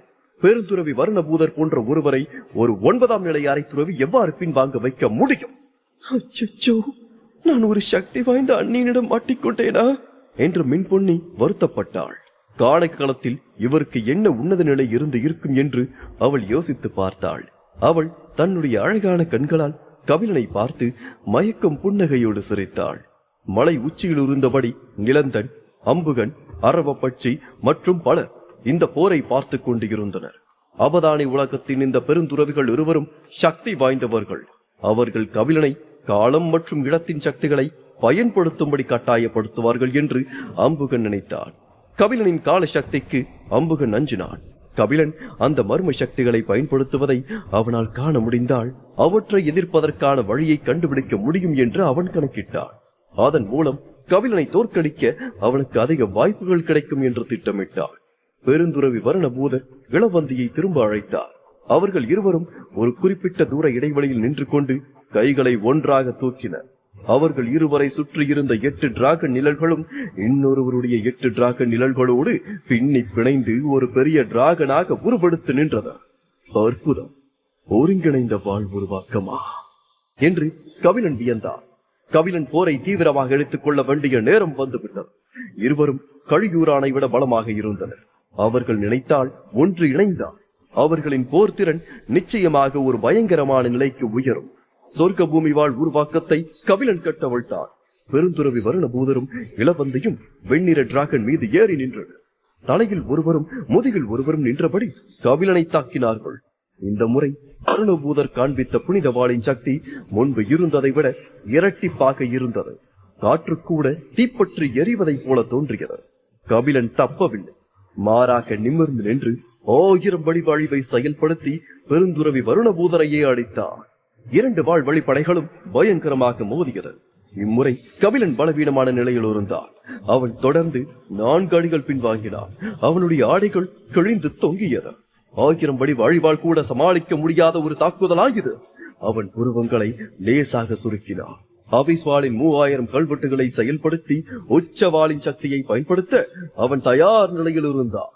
பெருந்துறவி வருணபூதரும் இளவந்தையும் தீவிரமாகினர். அவர்களை சுற்றியிருந்த டிராகன் பல மைல் தூரத்தை சிதறடிக்கும் கண்மூடித்தனமான ஒளியை வீசியது. புனிதமலை முழுவதுமே இடிந்து விழுவதைப் போல அதிர்ந்தது. கபிலனின் கண்கள் சுருங்கியது. அவன் மெதுவாக ஆபீஸ்வாளை தன்னுடைய தலைக்கு மேலே தூக்கினான். ஒரு நீல நிற டிராகன் அவனது கையில் தோன்றியது. டிராகன் செதில்கள் அவனுடைய தோளில் இருந்து வளர்ந்தது. வாள் 5 கபிலன் செயல்படுத்தினான். கபிலனும் ஆபீஸ்வாளும் ஒன்றாக மாறியது. ஒரு எரிக்கல் போல கபிலன் வீறிட்டு எழுந்து அந்த வெண்ணிற டிராகனை நோக்கி பாய்ந்தான். அதை குத்தி கிழித்தான். தொடர்ச்சியாக 12 முறை வாளால் வெட்டி டிராகனின் உடலில் 12 கருப்பு வாள் பாதைகளை உருவாக்கினான். இறுதியாக கபிலன் 2 பெருந்துறவிகளின் பாதுகாப்பை முறியடித்தார். பெருத்த சத்தத்தோடு வெண்ணிற டிராகன் பிளவுபட்டு காற்றில் கரைந்தது. பெருந்துறவிகள் இருவரும் திரும்பி பறந்து ஒரு மலைக்குன்றின் மீது இறங்கினர். அவர்களின் வாயிலிருந்து ரத்தம் பொழிந்தது. அவர்களின் முகம் வெளிரி போயிருந்தது. இதை எப்படி சாத்தியம் என்று வருணபூதர் அதிர்ச்சியோடு பார்த்தார். வருணபூதர் மற்றும் இளவந்தி இருவருக்குமே காயம் ஏற்பட்டு இருந்தது. ஆனால் அவர்கள் போரிடும் திறனை இழக்கவில்லை. அவர்கள் தங்கள் புனித வாளோடு மலையின் நடுவில் நிமிர்ந்து நின்றார்கள். இருப்பினும் அவர்களின் கண்களில் சிக்கலான உணர்வுகள் தோன்றியது. இதுவரை அவர்கள் மிக பெருமையாக நினைத்துக் கொண்டிருந்த ஒரு வாழ் உருவாக்கம் ஒரு 9ஆம் நிலை அரை துறவியால் தோற்கடிக்கப்பட்டதை அவர்களால் நம்ப முடியவில்லை. அதுவே அவர்களை மன ரீதியாக காயப்படுத்தியது. இதன் அர்த்தம் என்ன? அபதானி உலகத்தின் வாழ்வழி கானக களத்தின் வாழ்வழியை விட பலவீனமாக இருந்ததா? நான் அந்த கபிலனை குறைத்து மதிப்பிட்டு விட்டேன் என்று அம்புகனின் கண்கள் ஆச்சரியத்தில் விரிந்தது. பாரிய சக்தி இது என்று மின் பொன்னியும் விரக்தியில் தலைகுனிந்தாள். கபிலனின் திறமைகளை அவள் மறுபரிசீலனை செய்ய வேண்டியிருந்தது. புனிதமலை திடீரென்று நடுங்க தொடங்கியது. கனகதேயத்தின் தெருக்களில் சிறிய வலை போன்ற பிளவுகள் ஆங்காங்கே தோன்ற ஆரம்பித்தது. இதன் அர்த்தம் நிலத்தடை உருவாக்கம் உடைந்து கொண்டே வருகிறது. உத்ரா, நித்திலன் மற்றும் அவர்களது குழுவினர் அபுதானியை விட்டு வெளியேறுவதற்கான அந்த கப்பலில் ஏறியிருந்தனர். புறப்படும் முன் புனித மலையில் என்ன நடக்கிறது என்று பார்த்துக் கொண்டிருந்த போது அவர்கள் இந்த அதிர்ச்சியூட்டும் காட்சியை கண்டனர். இந்த மாபெரும் உலகம் உடைந்து விழுந்து கொண்டிருந்தது. பூமி முழுவதுமாக இந்த உலகை விழுங்குவது போல இருந்தது. ஆங்காங்கே சில பகுதிகள் உடைந்த விண்கற்களாக மாறிக்கொண்டு இருந்தது. பல பகுதிகள் விண்வெளி விரிசலால் விழுங்கப்பட்டது. அபுதானி உலகத்தினை சுற்றி பல்லாயிரக்கணக்கான மைல் தூரத்திற்கு இருக்கும் துணைக்கோள்கள் மற்றும் விண்கற்கள் அனைத்தும் நடுங்கியது. லட்சம் ஆண்டுகளுக்கு மேலாக இருந்த ஒரு வெற்றிட உலகம் இன்று அழிவின் விளிம்பிற்கு வந்து இருக்கிறது. அது கூடிய விரைவில் பரந்த பிரபஞ்சத்தில் வெறும் தூசியாக மாறக்கூடும். அந்த நிலை வெகு தொலைவில் இல்லை. அபுதானி உலகம் வேக வேகமாக நொறுங்கிக் கொண்டிருந்தது. அந்த விரிசல் தலைநகரை நோக்கியும் ஊடுருவியது. முழு உலகமும் நடுங்கியது. வானத்தில் இருந்தும் நிலத்தில் இருந்தும் வரும் அழுத்தம் அங்கிருக்கும் உயரடுக்கு வீரர்களை கூட அச்சுறுத்தியது. வானத்தில் மின்னல்கள் மாறி மாறி விடிக்க அது காதை கெடுக்கும் மொழிகளை எழுப்பியது. நிலப்பரப்பில் இருந்து அனைத்து மலைகளும் எரிமலைகளாக மாறியது. அவற்றில் இருந்து புகை மூட்டமும் தீக்குழம்புகளும் வலித்தது. ஒளிரும் எரிமலை குழம்பு தலைநகர் செல்லும் பாதையை நோக்கி ஓடியது. உலகம் முழுவதும் இருண்டது. எரிமலை குழம்பு தொட்ட கட்டிடங்கள் அனைத்தும் உருகியது. அவை சாம்பலாக மாறியது. இவை இன்னும் தலைநகருக்குள் நுழையவில்லை. இப்போதைக்கு தலைநகர் மட்டுமே அபுதானியில் உயிரோடு இருக்கும் ஒரே இடமாக இருந்தது. தலைநகரின் உள்ளே பழங்குடியின மக்கள் அனைவரும் எழுந்து நிற்கவே பயந்தனர். அவர்களில் சிலர் அழுது கொண்டிருந்தனர். மேலும் சிலர் முழங்காலில் மண்டியிட்டுக் கொண்டிருந்தனர். அதிலும் சிலர் கடவுளிடம் பிரார்த்தனை செய்து கொண்டிருந்தனர். பேரழிவு வருவதை பார்த்தவுடன் யாராலும் அமைதியாக இருக்க முடியவில்லை. கபியும் வகோபாவும் ஆன்மீக வரைபடத்தை எடுத்துக்கொண்டு தலைநகரின் வீதிகளில் நடந்து சென்றனர். துண்டு துண்டாக உடைந்து சிதைந்து இருந்த சாலைகளில் நடந்து பழங்குடியின மக்களை சுருள் உலகிற்குள் கொண்டு வந்தனர். பெருந்துறவி வருணபூதரும் இளவந்தையும் கபிலனோடு போரிடுவதை நிறுத்திக் கொண்டனர். அவர்கள் நிலந்தனிடமிருந்து தகவலை பெற்று மற்ற பழங்குடியின வீரர்களோடு மலை உச்சியை நோக்கி விரைந்தனர். கபிலன், முதுசூரியன், இளஞ்சூரியன், சைத்திரன், நன்மதி ஆகிய நால்வரும் எந்த தடையும் இன்றி புனிதமலையின் கிழக்கு பகுதியை ஆக்கிரமித்தனர். கபிலனால் அரவ பட்சியையும் வைரியையும் அவன் நின்ற இடத்திலிருந்து பார்க்க முடிந்தது. மேலும் டஜன் கணக்கான காட்டுமிராண்டி தைகு கூட்டத்தையும் அவனால் பார்க்க முடிந்தது. தைகு எச்சங்கள் அனைத்தும் மனித வடிவங்களாக மாறியிருந்தது. அந்த கூட்டத்தில் ஆண்களும் இருந்தனர், பெண்களும் இருந்தனர். சக்தியும் அழகும் ஒன்று கூடிய உருவங்களாக அவர்கள் காட்சி அளித்தனர். அரவ பட்சி கபிலனை பார்த்து, கபிலா, எனக்கு வையக ஆன்மா கிடைத்ததும் நமக்கிடையேயான எல்லா பகைகளையும் முடித்து விடலாம் என்று கூறினார். அதற்கு நீங்கள் வையக ஆன்மாவை முதலில் பெற வேண்டும் என்று கபிலன் சிரித்தார். மாலூர்தியும் தியானபூதரும் ஏறக்குறைய ஒரே நேரத்தில் புனிதமலையை அடைந்தனர். அவர்கள் இருவரும் மிகவும் சக்தி வாய்ந்தவர்கள். ஆனால் அவர்கள் பழங்குடியின மக்களோடு சண்டையிடவில்லை. மாறாக அவர்கள் தங்களை தயார்படுத்திக் கொண்டு கடைசியாக மலையேறினர். இதுவரை மாலூர்தி மற்றும் பேரரசர் தியானபூதர் எந்த மனிதர்களையும் தாக்கவில்லை. அம்புகன், கபிலன் மற்றும் பழங்குடி துறவிகளுக்கு இடையே நடக்கும் சண்டையை அவர்கள் ஒதுங்கி நின்று வேடிக்கை மட்டுமே பார்த்துக் கொண்டிருந்தனர். சிறிது நேரத்திற்கு பிறகு மனித வாரிசுகள் மற்றும் முதல் அடுக்கு பெரிய மனிதர்கள் புனித மலைக்கு வந்து சேர்ந்தனர். புனித வசந்தமும் வையக ஆன்மாவும் பிறக்க போகிறது என்பது அனைவரும் மறைந்ததே. அதனால் வந்திருந்த ஒவ்வொரு உயிரினமும் தாக்குவதற்கு முழுமையாக தயார் நிலையில் இருந்தது. புனித மலையின் மையத்தில் இருந்த விரிசல் அதிகரித்துக் கொண்டே சென்றது. அது மலையை முழுவதுமாக பிரித்து 2 பகுதிகளாக மாற்றியது. மலை பகுதியில் உள்ள அரண்மனைகளில் பாதிக்கும் மேற்பட்டவை இடிந்து இடிபாடுகளாக மாறியது. விரிசல்கள் 9 வண்ண மூடுபனியின் இடையே சென்றது. அப்போது விரிசலில் இருந்து ஒரு பெரிய வெள்ளை ஒளிப்பந்து வானை நோக்கி பறந்தது. ஒளிப்பந்தின் உள்ளே 12 அடி விட்டம் கொண்ட ஒரு வெள்ளை புனித மலர் இருந்தது. இதழ்கள் படிகங்களை போல தெளிவாக இருந்தது. அது மயக்கம் நறுமணத்தை அளித்தது. அனைவரும் எதிர்பார்த்த புனித மலர் இதுதான். பூவின் உள்ளே ஒளியை பிரதிபலிக்கும் தெய்வீக நீர் இருந்தது. இது புனித மூல திரவங்களின் நீரூற்று. இந்த புனித மலர் விலை மதிப்பற்றது. இது மட்டும் கானக களத்தில் உருவானால் அதை பெறுபவர் ஒரு பழங்கால குலத்தின் செல்வத்தை மிஞ்சி விடுவார். ஒவ்வொருவரும் புனித மலரை பார்த்து ஆர்வமாகி போனார்கள். புனித வசந்தம் பிறக்க போகிறதா? வேகமாக செயல்படுங்கள். நாம் ஒரு புனித மலரை பெற்றால் கூட நாமும் ஒரு உயர்மட்ட குலத்தை போல் செல்வந்தர்களாக இருப்போம் என்று கூறி பல பேர் வானை நோக்கி பறந்தனர். ஒரு நொடியில் குறைந்தது 20 உயரடுக்கு வீரர்கள் முன்னோக்கி விரைந்தனர். ஒருவருக்கொருவர் சண்டையிட்டு புனித மலரை கைப்பற்ற வெறியோடு முயன்றனர். வெமூரி காட்டேரி இனத்தின் குழு ஒன்றை வழிநடத்தி புனித மலரை நெருங்கினான். அவன் குழுவில் 3 உயரடுக்கு வீரர்கள் இருந்தனர். 6 தைகு மிருகங்கள் வெமூரியின் குழுவிற்கு போட்டியாக வந்த மற்ற வீரர்களோடு சண்டையிட்டு அவர்களை முன்னோக்கி செல்ல விடாமல் தடுத்துக் கொண்டு இருந்தது. மனிதர்களை பொறுத்தவரை சாத்தான் பிரிவின் தெய்வீக குமாரனான சிவவரதன் சந்திரகுல சாத்தான் பிரிவின் 3 வலிமையான வீரர்களை போரிட அனுப்பினார். ஆகி வம்சத்தை சேர்ந்த 4 பெருந்துறவிகள் எதுவுமே செய்யவில்லை. அவர்கள் அமைதியாக இருந்தார்கள். ஏனென்றால் அவர்களது ஒரே இலக்கு வையக ஆன்மாவை கைப்பற்றுவதாகும். அதனால் அவர்கள் இதில் கவனம் செலுத்தி தங்கள் பலத்தை இழக்க விரும்பவில்லை. கபிலன், அம்புகன், பேரரசர் தியானபூதர், மாலூர்தி, அரவப்பட்சி, அதிவீரன், பிக்குவிது மற்றும் பிற உயர்மட்ட பெரியவர்கள் அனைவருமே அமைதியாகத்தான் இருந்தனர். சைத்திரன் மற்றும் நன்மதியும் சண்டையில் கலந்து கொண்டனர். அவர்கள் வெண்ணிற புனித மலரை பெற தீவிரமாக முயன்றனர்.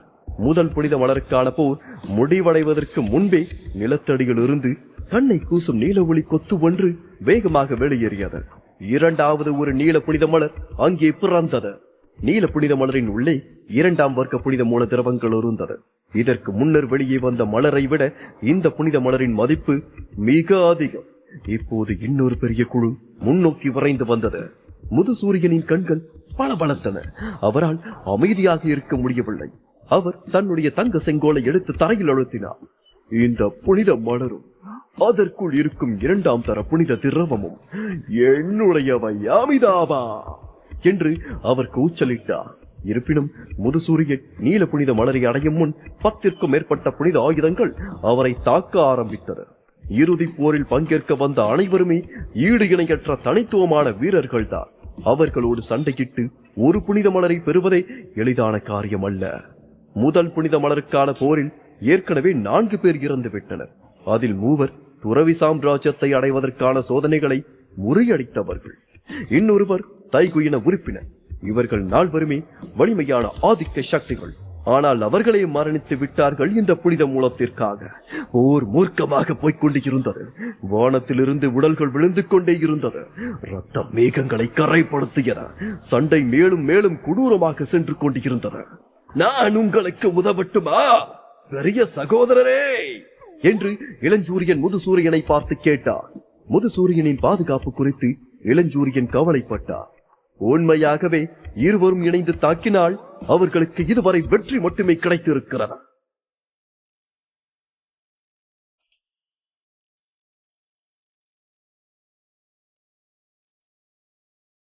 எபிசோட் 1066 வந்தாள் துரோகி.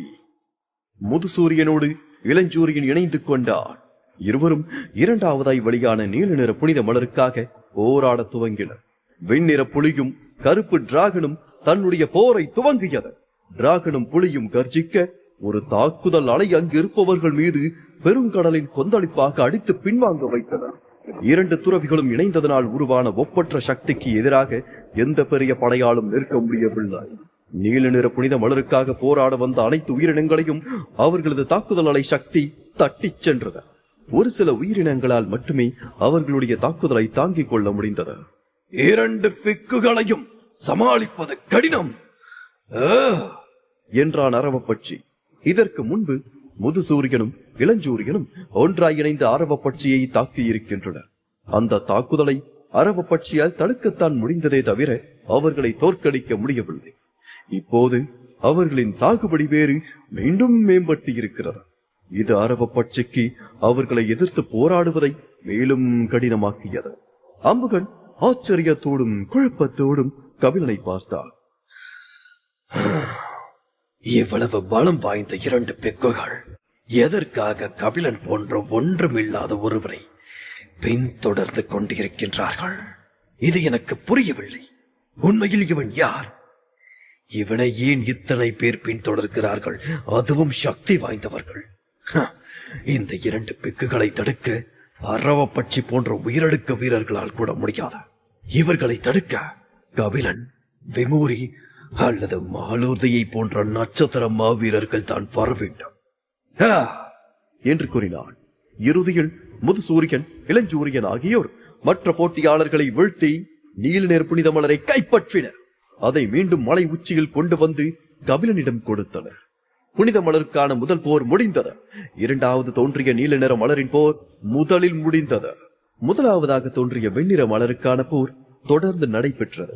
அந்த மலரை காட்டேரி இனத்தை சேர்ந்த வெமூரி 4 வீரர்களை கொன்று ஆக்கிரமித்தார். அடுத்த அரை மணி நேரத்தில் 3வது கருநீல புனித மலர், 4வது பச்சை புனித மலர், 5வது செந்நிற புனித மலர் மற்றும் 6வதாக ஊதா புனித மலர் என வரிசையாக 4 மலர்கள் வெளியாகி 4 சண்டைகளுக்கு வழிவகுத்தது. முதுசூரியனும் இளஞ்சூரியனும் ஊதா புனித மலரை நோக்கி பறந்தனர். ஊதா நிற மலர் 6ஆம் தர மலர் என்பதால் இயற்கையாகவே அதற்கு போட்டிகள் அதிகமாக இருந்தது. அது ஒரு செழிப்பான நறுமணத்தை வெளிப்படுத்தியது. பார்வையாலேயே வலுவான தூண்டுதலை உருவாக்கக்கூடிய வளமை நிறைந்த மலராக அது காட்சி அளித்தது. அதை பறிக்க சென்ற 2 சித்துவர்களை பார்த்து விமூரி கோபம் கொண்டான். பிக்குகளே, ஏற்கனவே ஒரு புனித மலரை எடுத்துள்ளீர்கள், அது போதாதா உங்களுக்கு என்று கர்ஜித்துக் கொண்டு நம்ப முடியாத வேகத்தில் பறந்து முதுசூரியன் மற்றும் இளஞ்சூரியனின் முன்னால் நின்றான். தன்னுடைய பேய் வாளை இறுக்கி பிடித்தான். முதுசூரியன் இளஞ்சூரியன் ஆகியோர் தடுத்து நிறுத்தப்பட்டனர். இந்த வாய்ப்பை பயன்படுத்திக் கொண்டு அத்ரிகாவும் அம்பூசியும் வேகமாக பறந்து சென்று ஊதா நிற புனித மலரை நெருங்கினர். காட்டேரிகளின் 2 பட்டத்து இளவரசர்களும் ஒரு பட்டத்து இளவரசியும் ஊதா நிற புனித மலரை நோக்கி விரைந்தனர். அவர்களும் 6வது புனித மலரை பெறுவதில் உறுதியாக இருந்தனர். மேலும் அவர்களுக்கு எதிராக போரிடும் எவரையும் அவர்கள் கொன்றுவிடும் முனைப்போடுதான் இருந்தார்கள். முதுசூரியனுக்கு கோபம் வெகுண்டு எழுந்தது. 6 மலர்கள் தான் வந்து இருக்கிறது, இன்னும் 3 புனித மலர்கள் உள்ளது. ஆனால் இந்த ஊதா புனித மலருக்காக நீங்கள் எங்களுக்கு எதிராக போராட வேண்டும் என்று இறங்கி இருக்கிறீர்கள். இதன் அர்த்தம் என்ன? நாங்கள் பலவீனமாக இருப்பதாக நீங்கள் நினைக்கிறீர்களா என்று கேட்டார். வெமோரி கொலைவெறியோடு முதுசூரியனை பார்த்து, புனித மலரை பெற்றால் தான் நீ பலம் பொருந்தியவன், இல்லை என்றால் எவனாக இருந்தால் என்ன, அவன் பலவீனமானவன் தான் என்று கூறினான். முதுசூரியனும் இளஞ்சூரியனும் இணைந்து போரிட்டால் அவர்களால் தங்கள் சக்தியை விட பல மடங்கு பெரிய சக்தியை வெளிப்படுத்த முடியும். அதே சமயம் வெமோரியும் ஒன்றும் பலவீனமானவன் இல்லை. அவன் அரைத்துறவி வெளிப்புற தரவரிசையில் 3வது இடத்தை பிடித்து இருக்கின்றான். அவன் கபிலன் போன்றும் அம்புகன் போன்றும் மாலூர்தி போன்றும் நட்சத்திர மாவீரர் என அறியப்படுவதற்கு தகுதியானவன் தான். அவனை தாண்டி 2 பிக்குகளாலும் செல்ல முடியவில்லை. அத்ரிகாவும் அம்பூசியும் 6வது புனித மலரை நெருங்குவதை அவர்களால் பார்த்து கொண்டு இருக்க மட்டுமே முடிந்தது. இதை பார்த்த சைத்திரனின் நரம்புகள் புடைத்தது. அவன் தன்னுடைய ஈட்டியை சுழற்றிக் கொண்டு அவனும் போராட்டத்தில் ஈடுபட தயாரானான். முதல் புனித மலரை பெற முடியவில்லை என்று அவன் ஏற்கனவே வருத்தத்திலும் கடுங்கோபத்திலும் இருந்தான். அதனால் இந்த முறை அவன் 6வது புனித மலர் காட்டேரிகளின் கைகளுக்கு சிக்காமல் இருக்க என்ன செய்ய முடியுமோ அதை எல்லாத்தையும் செய்யலாம் என்று முனைப்போடி இருந்தான். ஆனால் கபிலன் அவனை தடுத்து நிறுத்தினான். கபிலன் சைத்திரனை பார்த்து, ஒரு வேகத்தை விட இங்கு விவேகம் முக்கியம். இங்கு நமது அணியின் எண்ணிக்கையை விட காட்டேரிகள் அதிகம் இருக்கின்றார்கள். அது உன் கண்களுக்கு தெரியவில்லை? அவர்களை எதிர்கொள்ள வேண்டிய அவசியம் இப்போது இல்லை சைத்திரா என்று கூறினான். சகோதரரே, அந்த புனித மலரை எடுத்தாக வேண்டும் என்ற குறிக்கோள் எல்லாம் எனக்கு இல்லை. அதை வைத்து நமது வளத்தை பெருக்கலாம் என்பதற்காகத்தான் நான் சண்டையிட செல்லவில்லை. நமது திவ்ய பிரபந்த பிரிவின் கண்ணியத்திற்காக நான் போராட ஆசைப்படுகின்றேன். காட்டேரிகள் வேண்டுமென்றே நமக்கு எதிராக நிற்கின்றன. நாம் அவர்களுக்கு திருப்பிக் கொடுக்க வேண்டும் என்று சைத்திரன் கூறினான். சைத்திரனின் கண்கள் நெருப்பால் பிரகாசித்தது. அவனிடமிருந்து வந்த கோப அலைகள் எதிராளியை எரிக்க வேண்டும் என்று கூறியது. அவன் மேலும் மேலும் பெரியதாகி ஒரு ராட்சத குரங்காக நின்றான். அவன் கைகளில் இருந்த ஈட்டியும் பெரியதாகி ஒரு தூணை போல நின்றது. புனித மலரை கைப்பற்றினால் போதும், அது எந்த மலராக இருந்தாலும் பரவாயில்லை. அதுவே பிரபந்த பிரிவின் கண்ணியத்தை காப்பதாகத்தான் அறியப்படும். அதுவே காட்டேரிகளை பொறாமை கொள்ள வைக்கும். பொறுமையாக நான் சொல்வதை கேளுங்கள். நீயும் நன்மதியும் 3வது புனித மலரை எடுக்க முயற்சி செய்யுங்கள். அங்கு போட்டிகள் குறைவாகத்தான் இருக்கின்றது என்று கபிலன் கூறினான். நான் அந்த புனித மலரை பெறுவேன் என்று நன்மதி முன்னேறி சென்று 3வது புனித மலரை நோக்கி விரைந்தாள். சிறிது நேரம் தயங்கிய சைத்திரன் கபிலனின் அறிவுரையை ஏற்று 3வது புனித மலரை நோக்கி விரைந்தான். 4 புனித மலர்கள் ஒரே நேரத்தில் தோன்றியது. அதில் 3வது புனித மலர் மிக குறைந்த மதிப்பை கொண்டிருந்தது. அதனால் குறைவான வீரர்களே அதற்கு போட்டியிட்டனர். நன்மதியும் சைத்திரனும் இணைந்து போட்டியிட்டதால் அந்த மலர் அவர்களுக்கு கிடைப்பதற்கான வாய்ப்புகளே அதிகம். மறுமுனையில் அத்ரிகாவும் அம்பூசியும் மற்றவர்களை தோற்கடித்து இறுதியாக 6வது புனித மலரை அடைந்தனர். இந்த 6வது புனித மலரை பெறுவதன் மூலம் காட்டேரிகள் வசம் மொத்தம் 2 புனித மலர்கள் சேர்ந்துள்ளது என்று கூறினான் அம்பூசி. அவன் கைகளை நீட்டி 6வது புனித மலரை எடுக்க முயன்றான். அப்போது டிராகன் எலும்பு ஒன்று பறந்து வந்து அம்பூசியின் உடலை தாக்கி அவனை தூக்கி அடித்தது. அவன் புனித மலையிலிருந்து விழுந்து கீழே உருண்டோடி சென்றான். அம்பூசியை தாக்கிய டிராகன் எலும்பு ஒரு எலும்பு உடலோடு இருக்கக்கூடிய டிராகனின் நீண்ட வாளுடைய கடைசி பகுதி. திடீரென்று டிராகன் எலும்பு தோன்றியதால் அங்கிருந்த உயிரினங்கள் அனைத்தும் அதிர்ச்சி அடைந்தன. இது எங்கிருந்து வந்தது என்று அனைவரும் அதிர்ச்சியில் திரும்பி பார்த்தனர். அதன் முழு உருவமும் இன்னும் தென்படவில்லை. கபிலன் அந்த டிராகன் எலும்பு யாருடையது என்பதை கண்டு கொண்டான். சிறிது நேரம் யோசித்து விட்டு சிரித்தார். அப்போது ஒரு பெரிய எலும்பு டிராகன் புனித மலையை வந்தடைந்தது. அந்த எலும்பு டிராகனின் மையத்தில் கருப்பு உடை அணிந்து ஒரு பெண் நின்று கொண்டு இருந்தாள். அவள் இருளின் சக்தியை வெளிப்படுத்தினாள். அவளுக்கு பின்னால் தும்பர்களும் சடல மன்னர்களும் இருந்தனர். அவள்தான் தாரிகா. அவள் அங்கிருந்து அனைவரையும் பார்த்து, இந்த புனித மலர்களும் வையக ஆன்மாவும் இப்போது என்னுடையது என்று கூறினாள். தாரிகா பயங்கரமான தீய சக்திகளை வெளியேற்றினாள். இறந்த ஆவிகளின் படையோடு 4 புனித மலர்களை நோக்கி விரைந்தாள். 4 புனித மலர்களையும் பெறுவதற்காக தீவிரமாக முயற்சித்தாள். தாரிகா தன்னுடைய படையை பாதாள உலகிலிருந்து வரவழைத்திருந்தாள். இறந்த அரைத்துறவி ஆத்மாக்களால் உருவான படைதான் இது. அவர்களின் இருப்பே ஒரு மரண அலையை கொடுத்தது. அவர்கள் எல்லாம் காற்றில் பறக்க வானத்தில் கருப்பு மேகங்கள் உருவாகி வட்டமடித்தது. ஆயிரக்கணக்கான தும்பர்கள் மற்றும் சடல மன்னர்களை கொண்ட முழு ராணுவமாக அது இருந்தது. அவர்கள் முன்னோக்கி செல்ல செல்ல உயரடுக்கு வீரர்கள் கூட மிரண்டு போயினர். அவளால் உண்மையிலேயே இறந்த ஆண்மக்களை வைத்து ராணுவத்தை கட்டமைக்க முடியுமா? அவள் என்ன பாதாள உலகின் மகாராணியா? இந்த பெண்ணுக்கு ஒரு தனித்துவமான சக்தி இருக்கிறது. அவளுடைய இருப்பே எனக்கு ஒரு பயங்கரமான தீய உணர்வை தருகிறது என்று கானககள வீரர்கள் அச்சமடைந்தனர். அனைத்து போட்டியாளர்களும் மூச்சு திணறி மெதுவாக பின்வாங்க ஆரம்பித்தனர். சைத்திரன் கோபத்தில் கொதித்துக் கொண்டு இருந்தான். அவன் மட்டும் பின்வாங்காமல் அப்படியே நின்றான். அவளது பெரிய கண்கள் ஒளி தூண் போல எரிந்து கொண்டிருந்தது. நெருங்கி வந்த தாரிகாவை உற்று பார்த்தபோது நெருப்பு வெளிச்சம் வெளியே கொட்டியது. துரோகி என்று அவன் கர்ஜித்தான். ஒரு வழியாக வெளியே வந்து விட்டாய். நான் உன்னை இன்று கொன்று வீசுகிறேன் பார் என்று கத்தினான். தாரிகா பிரபந்த பிரிவை விட்டு வெளியேறியதை கபிலன் நன்மதியிடம் கூறியிருந்தான். பின்னர் அதை அறிந்த சைத்திரன் தாரிகாவை வெறுத்தான். அவள் நன்றி கெட்டவள் என்று அவன் நினைத்தான். சைத்திரன் வேகமாக வெளியேறினான். அவன் தன்னுடைய ஈட்டி முனையை முன்னோக்கி வீசினான். அவனுடைய பாதையில் குறுக்கிட்ட தும்பர்கள் மற்றும் சடல மன்னர்கள் அனைவருமே தூசியாக சிதறினர். தாரிகா அலட்சியமாக கண்களை சுழற்றினாள். நீயா என்று அவள் கையை நீட்டினாள். அவளது விரல்கள் நகர்ந்தது. அவள் உள்ளங்கையிலிருந்து ஒரு கருப்பு சுழல் வெளியேறியது. புனித மலைக்கு மேலே உள்ள இடம் சுழலத் தொடங்கியது. கருப்பு சுழல் சைத்திரனை உள்ளே இழுத்துச் சென்றது. அந்த சக்தி வாய்ந்த சுழலினால் சைத்திரன் தன்னுடைய உடலின் கட்டுப்பாட்டை முழுமையாக இழந்தார். தாரிகா தன்னுடைய விரல்களை சுண்டினாள். கருப்பு சுழல் உடைந்தது. சைத்திரன் ஒரு ஒளிக்கீற்றாக மாறினான். புனித மலையின் மீது உள்ள ஒரு குன்றின் மீது பலமாய் சென்று மோதினான். பாறையின் பெரும் பகுதி உள்ளே நுழைந்தது. பாறையை தாண்டி நீரோடையில் விழுந்து சகதியில் விழுந்தான் சைத்திரன். அவள் கபிலனை பார்த்து, கபிலா, உன்னை பின்தொடரும் ஆட்களை கட்டுப்படுத்துவது நல்லது. மீண்டும் அவர்கள் என்னை புண்படுத்த துணிந்தால் நான் அவர்களது தலையை எடுத்து விடுவேன். ஜாக்கிரதையாக இருக்க சொல் என்று கூறினாள். தாரிகாவிடமிருந்து ஒரு கூர்மையான ஒளி வீசியது. அவள் தன்னுடைய தலையை உயர்த்தி கபிலனை நிமிர்ந்து பார்த்தாள். அங்கிருந்த அனைவரும் அதிர்ச்சி அடைந்தனர். முன்னதாக சைத்திரன் எவ்வளவு வலிமையானவன் என்பதை அவர்கள் அனைவருமே கண்டனர். அவன் வழக்கமான உயரடுக்கு வீரனை விட வலிமையானவனாக இருந்தான்.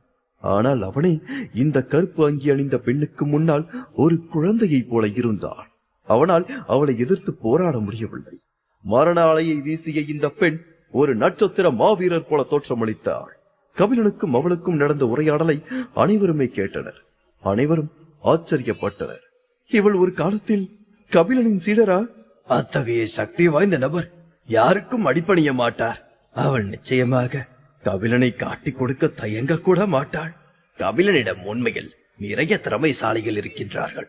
அவருடைய சீடர்கள் ஒவ்வொருவருக்கும் ஒரு புனித ராஜாவாகும் திறன் உள்ளது. அவர் இது போன்ற ஆட்களை எப்படி தேர்ந்தெடுக்கிறார் என்று ஒவ்வொருவரும் ஒவ்வொரு விதமாக பேசினார்கள். மறுபுறம் சைத்திரனை சேற்றிலிருந்து மீட்க சென்றார் இளஞ்சூரியன். சைத்திரன் மிகவும் பலமாக இருந்தான். அதனால் அவனுக்கு சில கீறல்கள் மட்டுமே விழுந்திருந்தது. ஆனால் அதுவே ஆழமாக விழுந்தது. கபிலனின் கண்கள் வித்தியாசமான பார்வையோடு தாரிகா மீது விழுந்தது. தாரிகாவின் சாகுபடி அளவை அவனால் தெளிவாக பார்க்க முடியவில்லை. இருளின் வழி அவளை வெகு தூரத்திற்கு கூட்டி சென்றதைப் போல தெரிந்தது. 4 புனித மலர்கள் அனைத்தும் தாரிகாவால் எடுக்கப்பட்டு விட்டது. எந்த ஒரு நட்சத்திர மாவீரரும் அவளை தாக்கவில்லை. இந்த முக்கியமான கட்டத்தில் ஒரு வலுவான எதிரியோடு மோத யாரும் விரும்பவில்லை. தாரிகா 4 புனித மலர்களை சேகரித்தாள். கபிலனின் முகத்தில் வருத்தம் நிறைந்து இருக்கும் என்று நம்பிக்கையோடு அவள் கர்வமான பார்வையோடு கபிலனின் கண்களை சந்தித்தாள். இருப்பினும் கபிலன் எப்போதும் போல் அலட்சியமாக இருந்தான். தாரிகா 4 புனித பூக்களை பறித்தது பற்றி அவன் எந்தவித கவலையும் இல்லாமல் வருத்தமும் இல்லாமல் அசாதாரண அமைதியோடு நின்று கொண்டு இருந்தான். ஆனால் தாரிகா கோபத்தில் குதித்தாள். இவ்வளவு நடந்தும் கபிலா, சாதனாவை தேர்ந்தெடுத்ததற்காக நீ வருத்தப்பட போகிறாய். கபிலா, வருத்தப்பட போகிறாய். அவளால் உனக்கு எந்த வகையிலும் உதவ முடியாது. இருந்தாலும் நீ அவளை தேர்ந்தெடுத்தாய். இப்போது பார், இதுதான் நீ கண்ட முதல் தோல்வி என்று கூறினாள். அந்த நேரத்தில் சாதனா, மகதி, கவி மற்றும் வகோபா ஆகியோர் கபிலன் மற்றும் மற்றவர்களோடு வந்து இணைந்து கொண்டனர். மலைக்கு கீழே ஒரு காலத்தில் கலகலப்பானதாக இருந்த தலைநகரம் இப்போது நெருப்பு கடலாக மாறி காட்சி அளித்தது. எரிந்த எரிமலை குழம்பு முழு பண்டைய நகரத்தையும் விழுங்கியது. தரையில் விரிசல் பெரியதாக வளர்ந்தது.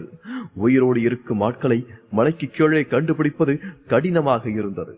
சாதனா ஆன்மீக வரைபடத்தை கபிலன் கையில் ஒப்படைத்தாள். நாங்கள் சில பூர்வீக வாசிகளை சுருள் உலகிற்குள் குடி வைத்தோம். ஆனால் பெரும்பாலானோர் இறந்து போய்விட்டனர். எங்களால் முடிந்தவரை முயற்சித்து இருக்கின்றோம் என்று கூறினாள். அப்போது 2 விரோதம் நிறைந்த பார்வைகள் அவளை நோக்கி வருவதை அவள் உணர்ந்தாள். அதில் ஒன்று வானத்தில் மிதந்து கொண்டு இருக்கும் இருள் சக்தியின் புனிதவதி தாரியா, இன்னொன்று கபிலனுக்கு பின்னால் நின்று கொண்டிருக்கும் மின் பொன்னி.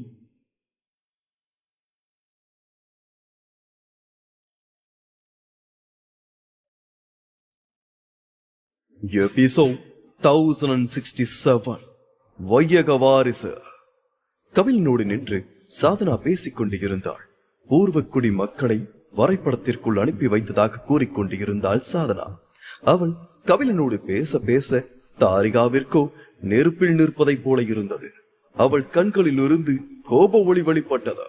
அவளின் தற்போதைய சாகுபடி மூலம் சாதனாவை தோற்கடிக்கவும் அதன் மூலம் கடந்த கால அவமானத்தை துடைக்கவும் வேண்டும் என்று அவள் முடிவெடுத்தாள். பட்டத்து இளவரசி ஆவதற்கு யாருக்கு உண்மையான தகுதி இருக்கிறது என்று அவள் கபிலனுக்கு நிரூபிக்க விரும்பினாள். இன்னொரு பக்கம் மின்பொன்னி சாதனாவை விரோதத்தோடு பார்த்து கொண்டு இருந்தாள். சொல்ல போனால் சாதனாவை மட்டுமல்ல, அவளது விரோத பார்வை இன்னொன்றின் மீதும் பதிந்து இருந்தது. அதுதான் அந்த பிரபஞ்ச வரைபடம். சைத்திரன் முதுசூரியன் கையில் மின்பொன்னி சிக்குவதற்கு முன்பு அவள் நகரத்தின் தெருக்களில் ஓடிக்கொண்டு இருக்கையில் சாதனா பூர்வக்குடி மக்களை வரைபடத்திற்குள் அனுப்புவதை அவளை பார்த்தாள். அது பார்ப்பதற்கு விசித்திரமாக இருந்தது. அதே நேரத்தில் அது ஆர்வத்தையும் தூண்டியது. அது ஒரு வரைபட சுருள் மட்டுமே. அதில் எப்படி இத்தனை பேரை நுழைக்க முடியும் என்று அவள் யோசித்தாள். அவள் தங்க ஒளி நாடா பற்றி அறிந்து இருந்தாள். இது விண்வெளி பொக்கிஷமாக இருக்க முடியுமா? ஆனால் உயிரினங்கள் விண்வெளி பொக்கிஷங்களுக்குள் வாழவே முடியாதே. அப்படி என்றால் இந்த மக்கள் எல்லாம் கூடிய விரைவில் இறந்து விடுவார்கள் என்று யூகித்தாள். நீண்ட நேர யோசனைக்கு பிறகு அகி வம்சத்தின் வீரர்களின் ரத்தத்தையும் ஆன்மாவையும் சேகரிக்க இந்த குழு இந்த வரைபடத்தை பயன்படுத்துகிறது என்று அவள் சந்தேகித்தாள்.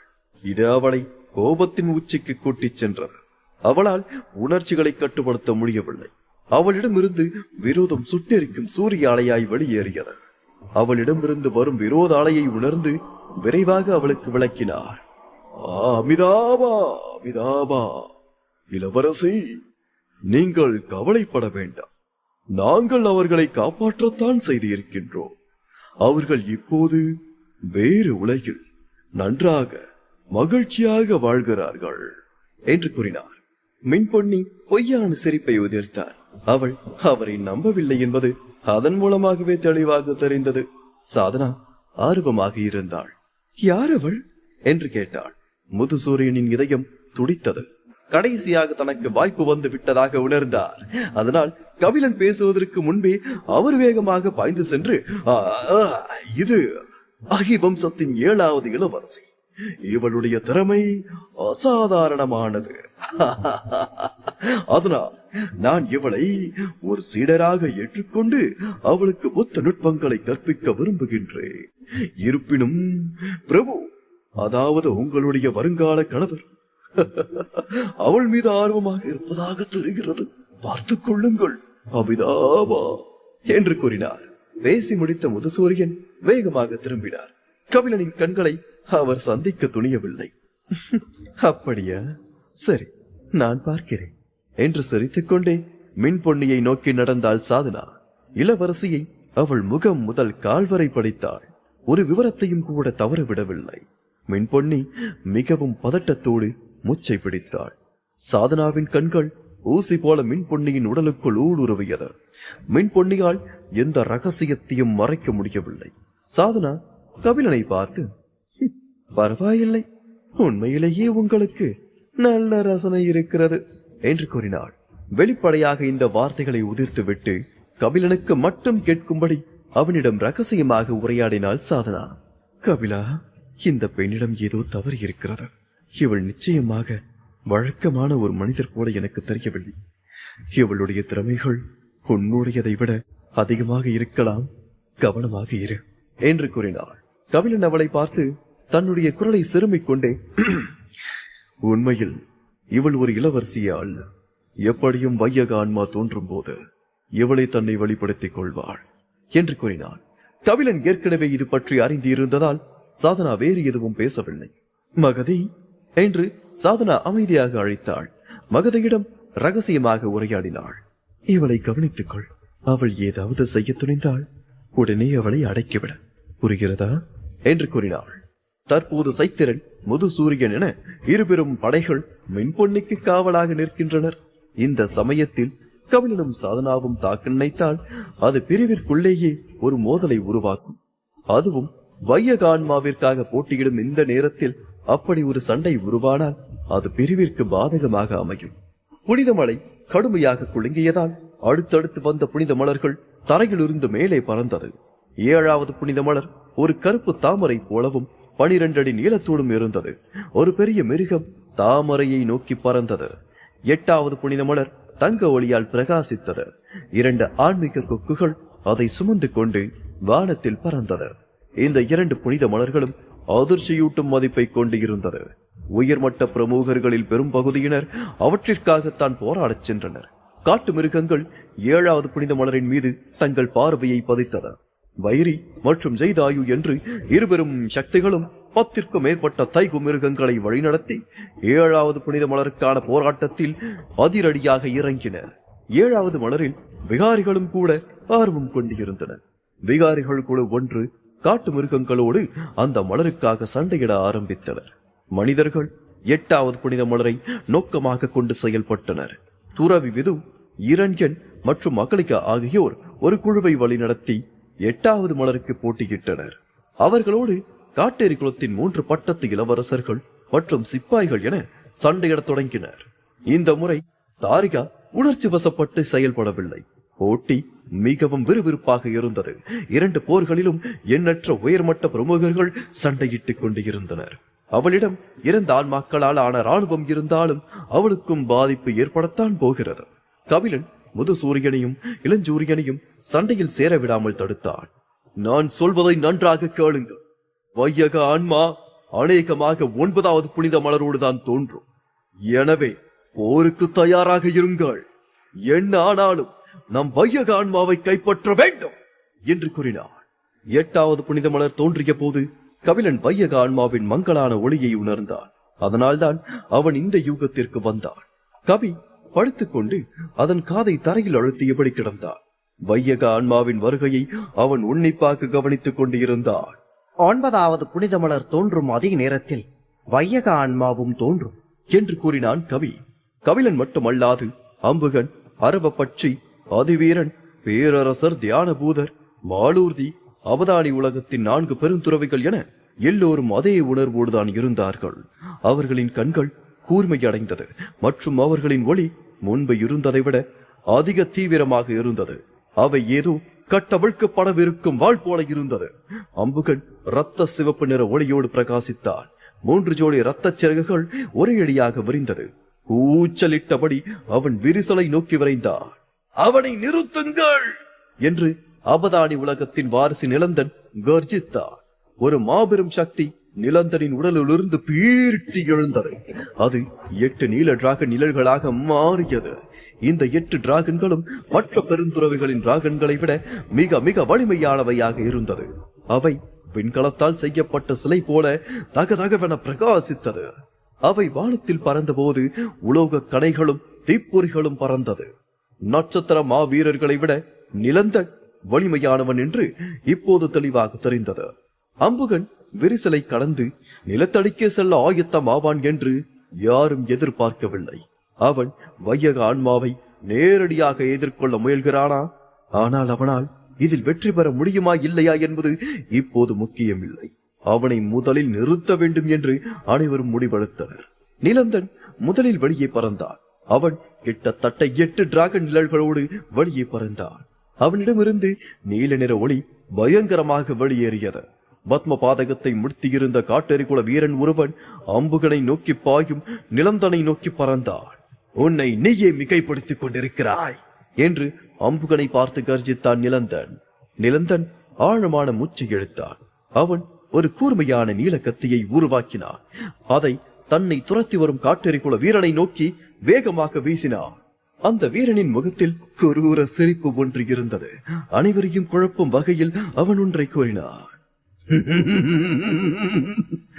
உங்களை கொல்லவில்லை என்றால் என் மரணத்தின் பயன் என்ன என்று கூறினான். அந்த வீரனின் உடலிலிருந்து ஒரு அலறல் சத்தம் மேலே எழும்பியது. அவனது உடலில் உள்ள துவாரங்களிலிருந்து எரியும் நெருப்பு வெளியேறியது. அவனது தோளின் ஒவ்வொரு அங்குலமும் தங்கமாக மாறியது. அவனது உடல் வீங்கிக் கொண்டே இருந்தது. வெடிக்கப் போகும் பூசணி பழம் போல அவன் மாறிக்கொண்டே இருந்தான். இல்லை இல்லை, இது நடக்கக்கூடாது. இவனது அடிவயிறு வெடிக்கப் போகிறது என்று நிலந்தன் கத்தினான். நிலந்தனின் கண்கள் மின்னியது. ஆனால் வரும் தாக்குதலை தடுக்க அவன் மிகவும் தாமதமாகிவிட்டான். அந்த காட்டேரியின் உடல் பயங்கர சத்தத்தோடு வெடித்தது. நிலந்தன் தனது உடலில் உள்ள அனைத்து புனித ஆலைகளையும் அணிதிரட்டினான். நிலந்தன் தன் கைகளை ஒன்றாக இணைக்க 8 டிராகன் நிழல்களும் ஒருங்கிணைக்கப்பட்டு மீண்டும் நிலத்தின் கைகளுக்கு பறந்து 8 டிராகன் கேடயத்தை உருவாக்கியது. உடலை வெடிக்க வைக்கும் தற்கொலை தாக்குதலின் அழிவு சக்தி மிகவும் பயங்கரமானது. இது 100 சதுர மைல் பரப்பளவிற்கு மிகப்பெரிய பேரழிவை ஏற்படுத்தும். துறவியின் கீழ் உள்ள உயிரினங்கள் கூட இதனால் கொல்லப்படலாம். இதை கண்ட கபிலன் தன்னுடைய வலது கையை நீட்டினார். தனக்கு முன்னால் இருந்த இடத்தை உறைய வைத்தார். அது ஒரு கண்ணாடியை போல ஒடுங்கியது. விண்வெளி பிரதிபிம்ப கண்ணாடியை கபிலன் இங்கே உருவாக்கி வைத்தார். காட்டெறிகுல வீரன் வெடித்ததில் அவனிடமிருந்து வெளியேறிய அழிவு சக்தி எங்கும் பரவும். அது மிகவும் சக்தி வாய்ந்ததாக இருக்கும். உறுதியான புனித மலையில் கூட பல பகுதிகள் இதனால் கரைந்தது. சரியான நேரத்தில் தங்கள் பாதுகாப்பு கேடயத்தை செயல்படுத்தி தங்களை காத்துக் கொள்ளாத உயிரினங்கள் அனைத்துமே அடித்து நொறுக்கப்பட்டன. சில பலவீனமான உயிரினங்கள் அந்த இடத்திலேயே கொல்லப்பட்டன. பெருந்துறவிகளை தவிர அபதானி உலகத்தை சேர்ந்த அனைத்து பழங்குடி வீரர்களும் பரிதாபமாக கொல்லப்பட்டனர். வெடிப்பிற்கு மிக அருகில் இருந்ததால் பல தைகு மிருகங்களும் இதனால் அழிக்கப்பட்டன. அவர்களின் எலும்புகள் மட்டுமே அங்கே எஞ்சி இருந்தது. அவை வானத்தில் மழை போல கீழே பொழிந்தது. கபிலனால் ஒடுக்கப்பட்ட விண்வெளி கண்ணாடியானது அழிவு சக்தியை தடுத்தது மட்டுமல்லாமல் அந்த அழிவு சக்தியை 8வது புனித மலருக்காக போராடும் காட்டேரிகள் கூட்டத்தின் பட்டத்து இளவரசனை நோக்கி சரியாக திருப்பியது. வெமூரி வானத்தில் நின்று இருந்தபடி கபிலனை நோக்கி ஒரு பார்வையை செலுத்தினார். தன்னுடைய பேய்வாளை பயன்படுத்தி கபிலனை நோக்கி வாழ்கதிரை வீசினார். கபிலனின் கண்ணாடியால் பிரதிபலிக்கப்பட்டு அழிவின் சக்தியை சுமந்து கொண்டு பாய்ந்த அந்த தாக்குதல் அலை பேய்வாளின் வாழ்கதிரை உடைத்து வெமூரியை தாக்கி அவனை பின்னோக்கி தூக்கி அடித்தது. இந்த வாய்ப்பை பயன்படுத்தி விது, இரண்யன் மற்றும் அகலிகா ஆகியோர் மற்ற காட்டேரிகளோடு சண்டையிட்டு 8வது புனித மலரை கைப்பற்றினர். பத்ம பாதகத்தை முடித்த வீரனின் தற்கொலை தாக்குதலுக்கு அழிவு சக்தி அதிகம். நிலந்தன் இடிபாடுகளில் இருந்து உடல் முழுவதும் தூசையோடு எழுந்தார். அவனது தலைமுடி மற்றும் முனைகள் இரண்டுமே எரிந்து சாம்பலானது. அவன் உடலில் வெண்கல கவசம் மட்டுமே இருந்தது. அந்த வெண்கல கவசம் அகி பேரரசரின் கடக கேடயம் என்று அழைக்கப்பட்டது. இது அகி வம்சத்தின் சிறந்த பாதுகாப்பு சக்தியை கொண்ட ஒரு புனித ஆயுதமாகும். கவசத்தின் உதவியோடு வெடிப்பின் மையத்தில் நின்ற நிலந்தன் காயத்திலிருந்து தப்பித்தார். இருந்தும் அவன் அவமானப்படுத்தப்பட்டதாக உணர்ந்தான். எனக்கு வையக ஆன்மா கிடைத்த பிறகு நான் உங்கள் அனைவரையும் கொள்வேன், சத்தியம் இது என்று கர்ஜித்தார். நிலந்தன் சபித்து விட்டு நிலத்தடிக்கு வரைந்தார். இந்த நேரத்தில் இடிந்து விழுந்த புனித மலையின் எச்சங்களால் உருவான மைய பகுதியிலிருந்து நீல ஒளியின் ஒரு தடயம் வெளியேறியது. இருண்ட மேகங்கள் மற்றும் வளிமண்டலத்தை துளைத்து அபதானி உலகத்தை இருளடைய செய்தது. அது வலிமையான நீல ஒளி நிலத்தடியிலிருந்து மேலும் மேலும் வெளியேறிக் கொண்டே இருந்தது. சேற்றில் புரண்டு சக்தியோடு எழுந்து நின்ற அம்புகன் நீல ஒளியின் வருகையை கண்டு தொல்லை குதித்தார். கடவுளை கொள்ளும் சிலுவை கவசத்தை அவன் வைத்து இருந்ததால் அவனுக்கு பலத்த காயம் ஏற்படவில்லை. அவன் மிக வேகமாகவே தன்னை மீட்டு சமநிலைப்படுத்திக் கொண்டு தரையில் உறுதியாக நின்றார். வையக ஆன்மாவை தன்னுடைய கட்டுப்பாட்டிற்குள் கொண்டு வர நினைத்த அம்புகன் அந்த நீல ஒளியால் பின்னோக்கி தள்ளப்பட்டார். வையக ஆன்மா என்பது ஒரு உலகத்தின் எஜமானராக இருக்கக்கூடியது. அதனால் இயற்கையாகவே அதற்கு தற்காப்பு சக்தியும் எதிர்ப்பு சக்தியும் அதிகம். அதை எந்த ஒரு உயிரினத்தாலும் அவ்வளவு சாதாரணமாக நெருங்க முடியாது. இருப்பினும் அவதானி உலகம் முடிவுக்கு வந்துவிட்டது. அதனால் அதன் வையக ஆன்மாவும் இப்போது பலவீனமாக உள்ளது. அது பலவீனமான வையக ஆன்மாவாக இருந்தாலும் அதன் ஒப்புதல் கிடைக்காமல் அதை அடக்குவது என்பது முடியாத காரியம். அம்புகனை வையக ஆன்மா எதிர்த்ததைக் கண்டு நிலந்தன் உற்சாகம் கொண்டார். அவன் கர்ஜித்தார். நான் தான் இந்த அவதானியின் வையக வாரிசு. வையக ஆன்மா என்னை மட்டுமே அங்கீகரிக்கும். வையக ஆன்மாவை பொறுத்தவரை அதை பெறுவதற்கான வாய்ப்பு உங்களுக்கு கிடைக்காது, அந்நிய பேய்களே என்று கர்ஜித்தார். அம்புகன் அவனை கேவலமாக பார்த்தான். அவன் அரவு பற்றி பேரரசர் தியானபூதர், மாலூர்தி மற்றும் கபிலன் ஆகியோரை பார்த்து, முதலில் வையக குமாரனை கொள்வோம், பிறகு வையக ஆன்மாவிற்காக போட்டியிடுவோம் என்று கூறினார். சரி என்று பேரரசர் தியானபூதர் முதலில் பதிலளித்தார். நிலந்தனை தாக்க அவர் கண்கள் கொடைகார ஒளியால் பிரகாசிக்க ஆரம்பித்தது. அப்படியானால் உலக குமாரனை முதலில் கொள்வோம், அவன் நம் வழியில் இருக்கவே கூடாது என்று கூறி அரவப்பட்சி தன்னுடைய டிராகன் சாட்டையை சுழற்றி நிலந்தனை சுற்றியுள்ள இடத்தை பிளந்தார். இருவர் ஒப்புதல் கொடுத்து விட்டனர். மீதி இருக்கும் இருவர்